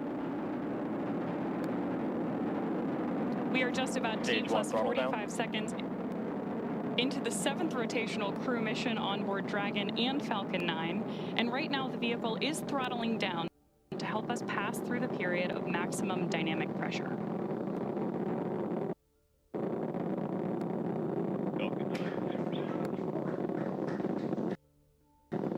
There's the call out that Crew-7 is now moving faster than the speed of sound. Stage 1 throttle up. Confirmation we have moved through max Q and are throttling back up. Copy, 1 Bravo. Heard that call from Jasmin on Crew-7, as well as confirmation from the ground. The call out for 1 Bravo means we are in the 2nd and final abort mode for the first MVAC stage, chill is continuing to underway. get good performance. We've got engine chill on the 2nd stage MVAC engine. We will then be looking for MECO, or main engine cutoff, where the 9 engines on the first stage will cut off ahead of the 1st and 2nd stages separating. Then the single Merlin vacuum engine on the 2nd stage will ignite. We are now coming up on 2 minutes into the flight, the spacecraft traveling over 2,000 miles per hour. Really incredible nighttime views of Falcon 9 and Crew-7 on your screen right now. So as Leah just mentioned, we are keeping an eye on a couple of critical flight milestones coming up back to back here. Stage 1 throttle Those are down. going to be MECO. So main engine cutoff now that we're throttling down stage 1, followed by stage separation and 2nd stage ignition. Main engine cutoff. Stage separation confirmed. Copy, 2 Alpha. MVAC ignition.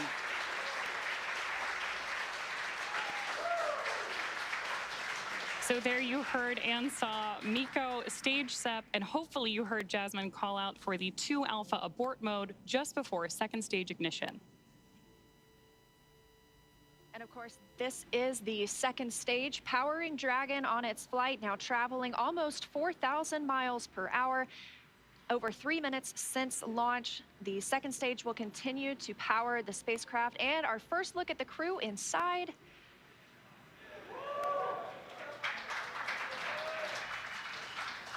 We'll be standing by for SECO. That's the next major milestone for this second stage engine. That comes shortly before 9 minutes into the flight, so we've still got some time on this engine.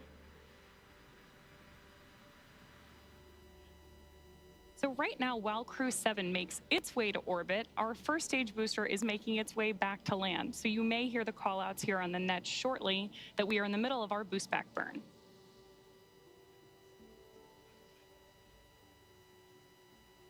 Right now, stage 1 is coasting. Dragon, SpaceX, trajectory nominal. Good call-outs there that Dragon is on the right track. And confirmation from Commander Jasmin Moghbeli. Continuing to see good performance on this lone Merlin vacuum engine on the stage. Also, as we've heard, nominal trajectory. That's the guidance, navigation, and control officer here at SpaceX stating that we are on the correct path. Dragon's pointed in the right direction.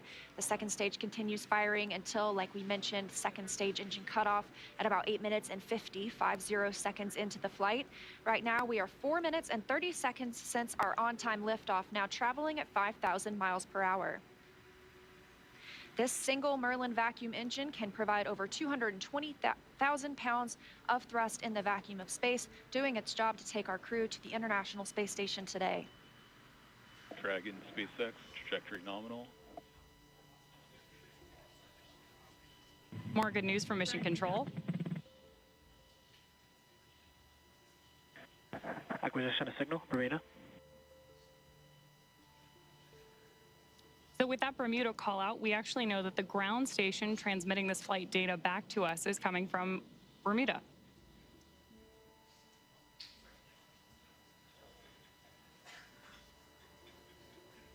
The crew is currently pulling a little more than 1 G as the second stage engine continues to propel their flight.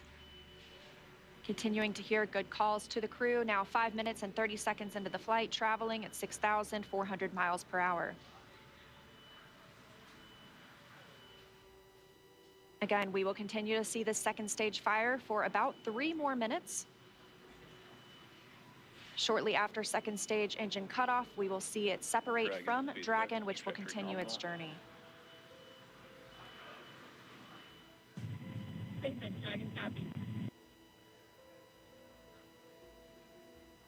Now, at this point in the flight, we are just about 15 seconds away from stage 1 entry burn start. At this point, the center engine on Falcon 9 will be lit for just about 10 seconds to help us slow the vehicle down as it re-enters the Earth's atmosphere.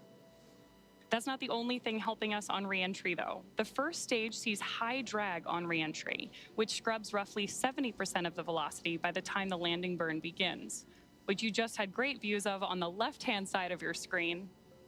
Florida Space Coast beginning to come into view in the background. All while Crew-7, of course, on the right-hand side of your screen, lit up by that MVAC engine, continues on its way to orbit.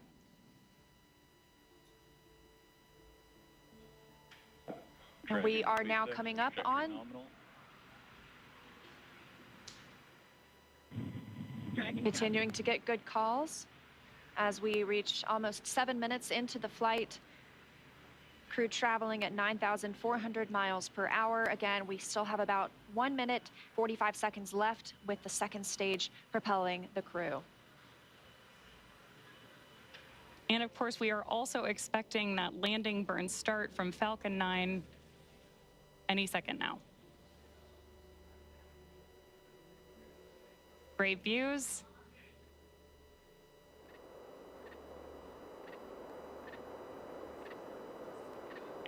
Stage 2 FTS has saved.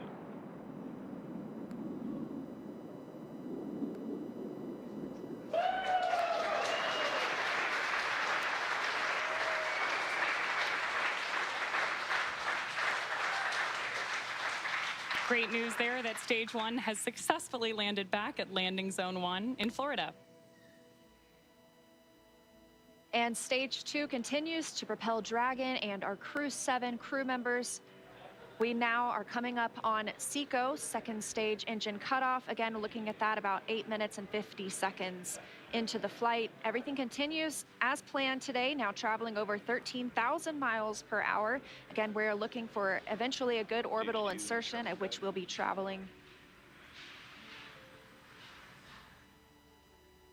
Good calls here at Mission Control in Hawthorne.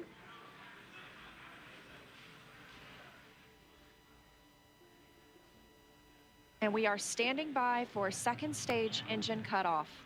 Copy, Shannon. Heard that call for Shannon. That is the call out for Shannon, Ireland, the final abort zone.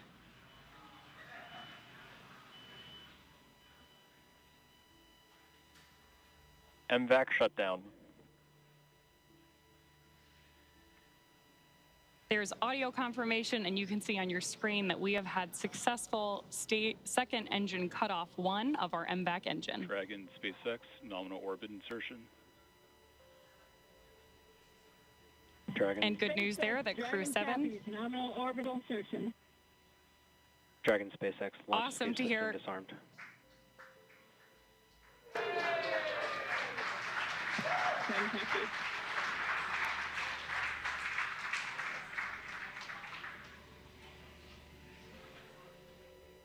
That's the first look at the crew, now in microgravity, confirmation of a good Earth orbit insertion. We are now coming up on 10 minutes into the flight. Of course, we saw second stage engine cutoff, and you're actually getting a look at their zero-G indicator there. We'll stand by for them to tell us a little bit more about that shortly, but we are also standing by for second stage separation from Dragon. Acquisition of signal in Finland. So as Leah mentioned, right now, Dragon and Stage 2 are still attached. Great views of that zero-G indicator there. And what we're doing right now is basically letting any residual dynamics of the vehicle settle out prior to separation.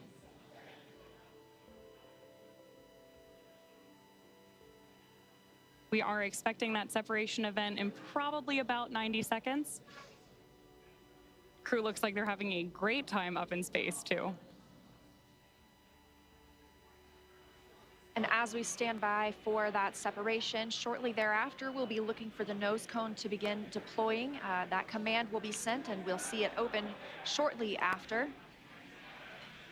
We'll need the nose cone to open to expose those forward bulkhead thrusters, as well as the docking mechanism with which they will use to link up with the International Space Station. After their ride, it's almost 30 hours long.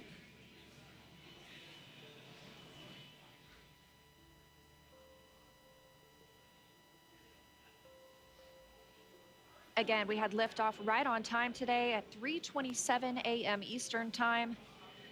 The crew making a smooth journey into orbit. It's now been 11 minutes, 20 seconds since that liftoff. We had confirmation of good orbital insertion, and we are standing by for second stage separation from Dragon.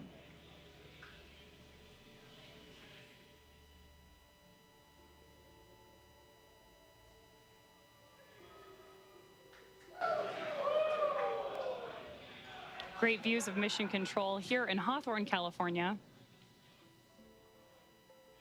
And the SpaceX team standing in the background, standing by for Dragon separation.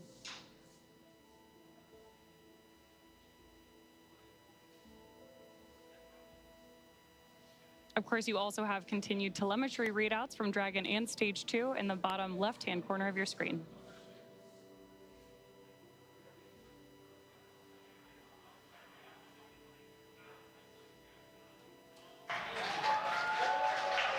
Dragon separation confirmed. Crew-7, on behalf of the Falcon team, I'd like to welcome you to orbit, and we hope you enjoyed the ride on Falcon 9. Space travel is difficult, even though you make it look easy, so thank you for trusting us to get you up there. It's not a bad way to spend a day in the office. Stand by for words from the launch director. Hello, Crew-7. This is Launch Director here on Countdown. On behalf of the entire SpaceX Launch and Recovery team, I'm honored to welcome Dragon's first ever all-international crew to orbit. Счастливого пути, Gotor, Iterashai. Godspeed, Crew-7. Cheers. SpaceX, thanks for the ride. It was awesome. On behalf of Andy, Satoshi, Kowsky, and I, we'd like to thank the multitude of people who've led us to this unique moment. We may have 4 crew members on board from 4 different nations, Denmark, Japan, Russia, and the USA, but we're a united team with a common mission. We hope the work we do serves to benefit our beautiful home planet and those on it. As you said, human spaceflight requires an unparalleled level of vigilance and rigor, and we thank all those who prepared not only us, but also this truly impressive spacecraft for flight. Finally, to our families, bear the greater burden of our choice to explore. Thank you. Go Crew-7. Awesome ride. Really incredibly moving words from Commander Jasmin Moghbeli now that she and her international team are up in space. That is going to end our coverage from Hawthorne until we pick back up with our docking coverage, like Leah mentioned, just about 30 hours from now. But for now, I'm going to hand it back over to Daryl and Jessica at Kennedy Space Center to wrap up our launch coverage tonight. All right, thank you very much, and great job. And Jessica, what a launch.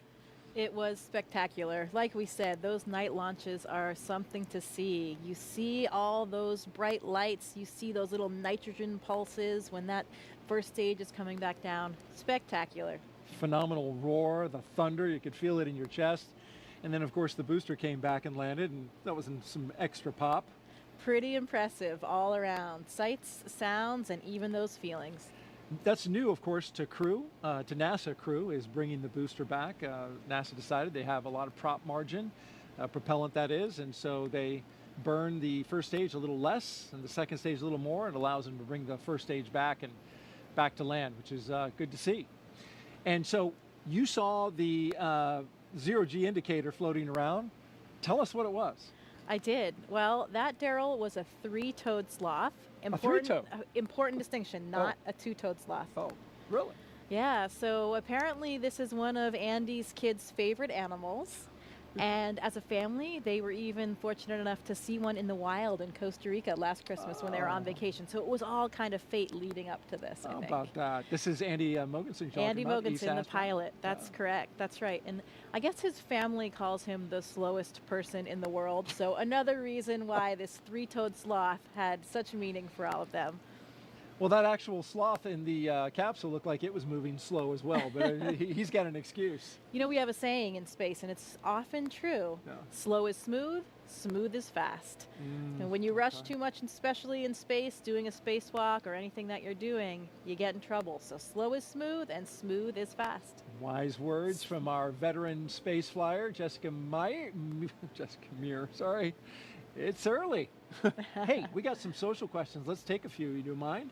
Absolutely. All right.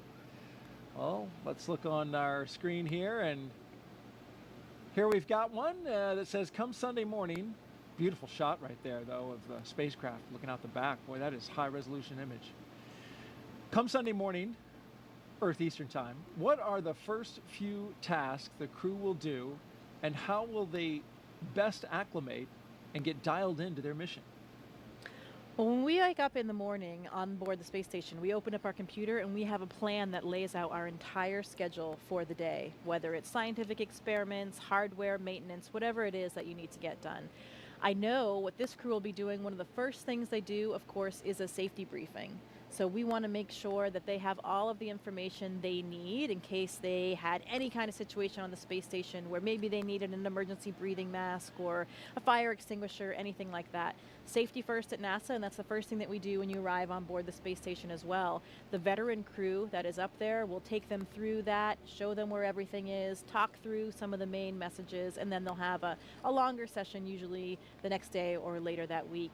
They'll get into their crew quarters. Usually your crewmates will do a favor for you and unpack some of your things so you don't have to do all that when you get there. You arrive to your crew quarters and already have some of the things that you need out, maybe even some pictures from home. When I arrived, my crewmates had really taken great care of me. They had decorated my crew quarters. Oh. I had pictures of my friends and family. Everything was all laid out, and that really made it a nice, smooth transition, because those first few moments in space, especially when you've never been there before as a rookie, you're not quite that graceful yet. You know, you don't have your space wings quite yet, and you're getting used to just moving around and being in that three-dimensional microgravity environment. And so you're talking about, you know, getting used to the environment up there, and having a little something from home is important too. You took up a flight kit. These astronauts all have a flight kit. You, in fact, brought a few things that you took up into space. What were a couple of the more meaningful ones that you took? I did. You know, we often pictures of family and friends, like we've talked about before, or things that represent places we've been and worked. I brought up a picture of my wedding photo of my parents. Unfortunately, my father had passed away before I went to space, so I wanted to have a piece of him up there with me. I brought up some things to represent other things along the way. My home state of Maine. I had a university flag with me from my undergraduate university. Yeah. Sometimes we bring up presents for each other because we're up there for birthdays or holidays. Drew Morgan, my crewmate, brought us these harmonicas. Nice harmonica. And briefly, let's look at the screen here. We can see that the nose cone is deploying, and we have confirmation of it deploying.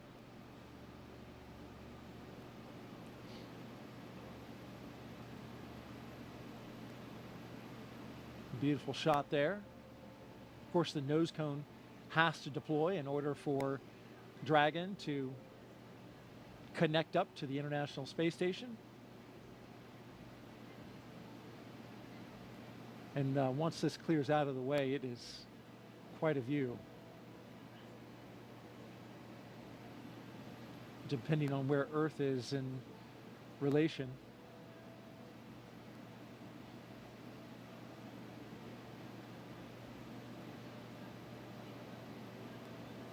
Okay, looks like we're pointed mostly in space, which makes sense. Sometimes you get an Earth view. There's a lot of space in space. There is, there certainly is indeed. And then what else? Oh, you got something special. Well, my one item that I brought that was my personal kind of selfish item that wasn't for anybody else was my panda. This is Pandemonium. Oh, I've had him since I was 5 years old. Pandemonium. So he made his way to space with me as well, and we saw a lot of stuffed animals floating with these zero-G indicators. We saw that three-toed sloth, but Pandemonium was up there floating in all of his glory as well. And, you know, these are all just things that remind us of home and really help us share the mission with everybody back home. All of these places and things that have meant something to us along the way, because we did not get there alone. We got there with the support of so many people that helped us, and this mission is for everyone. It's really for all of humankind. So hopefully they can all share in. Absolutely, and thank you for sharing your flight kit with us. This is especially, I mean, this is a 40-year-old tour. Right 41 here. now, yeah. That's He's great. been around the block. He just said he wants to go back to space. He does want to go, but we all want to go back to space. So hopefully he'll have another opportunity. We just got confirmation that nose cone is fully deployed. And so Dragon is on its way to the International Space Station. Now, a member of Crew-7 will kick off a major study that will give us a comprehensive look at how the human body is affected by time and space. Let's bring in now NASA's Jasmin Moghbeli for more. As we saw this morning, the Commercial Crew program launches astronauts from American soil, and this enables NASA's human research on the International Space Station. Joining us now to talk more about that is Kurt Costello, ISS Chief Program Scientist. Thank you for joining us, Kurt. Thanks, Jasmine. It's great to be here this morning. We are glad to have you here. So how does the Commercial Crew program better enable NASA's human research? So the Commercial Crew program has enabled us to launch again from U.S. soil. And what that means is a lot of our sensitive science that needs to be loaded within the last few hours before we launch can now be quickly transported from our labs here at KSC to the vehicle on the launch pad. So this enables us a late load capability that allows us to get our samples, critical samples, onto the vehicles. And the Commercial Crew Program has also enabled us to launch more frequently and regularly. So a lot of our sensitive investigations that need specific timing for when we get those samples to the space station and then back down are enabled by that program. That is great, Curtin. Can you tell us a little bit more about the new human research investigation going to be part of Crew-7? Sure. I think you're referring to CIPHER, and CIPHER is not just one investigation, but 14 in one.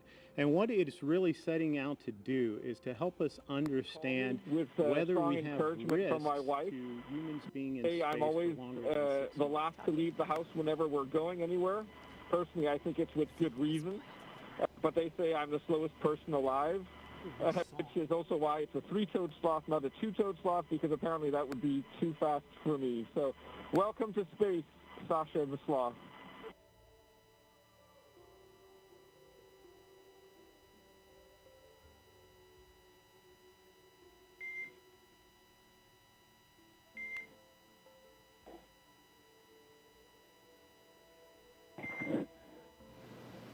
And Dragon, we appreciate the introduction to your zero-G indicator and noting that that is probably officially now the fastest sloth ever.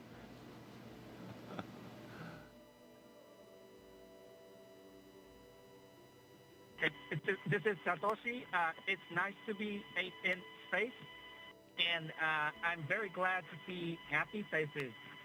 日本の皆さん、国際宇宙ステーションへ、再びして着実に仕事をしてきます。 Yes, I'm very excited. First of all, a few words in Russian, then in English. Всем большое спасибо, огромное восхищение тем, как мы прокатились на ракете, мы в космосе. Невероятно. Полет в космос — это результат действий скоординированных тысяч людей, которые работают в разных странах. Всем большое спасибо. Roscosmos, NASA, ESA, JAX, SpaceX. Моим друзьям и семье большое спасибо. Thank you very much for all your hard work. SpaceX, Roscosmos, NASA, ESA, JAX, and all the partners involved in manned space flight. That's a proud example of how much we can achieve working together in harmony. Let's continue. Cool. Thanks a lot to everyone, to my family as well. Thanks.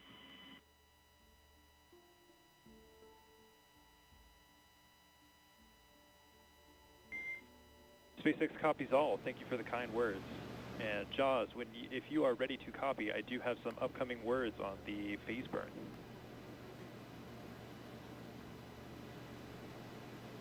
Expect a loss of signal. Good, Ellie.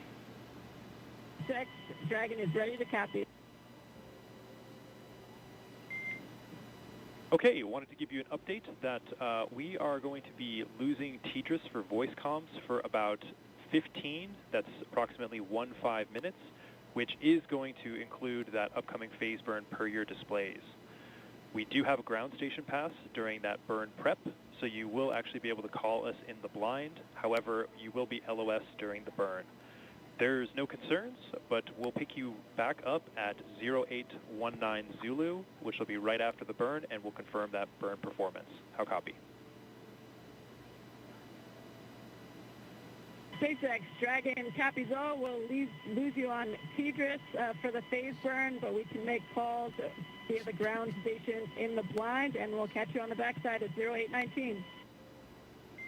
Good readback.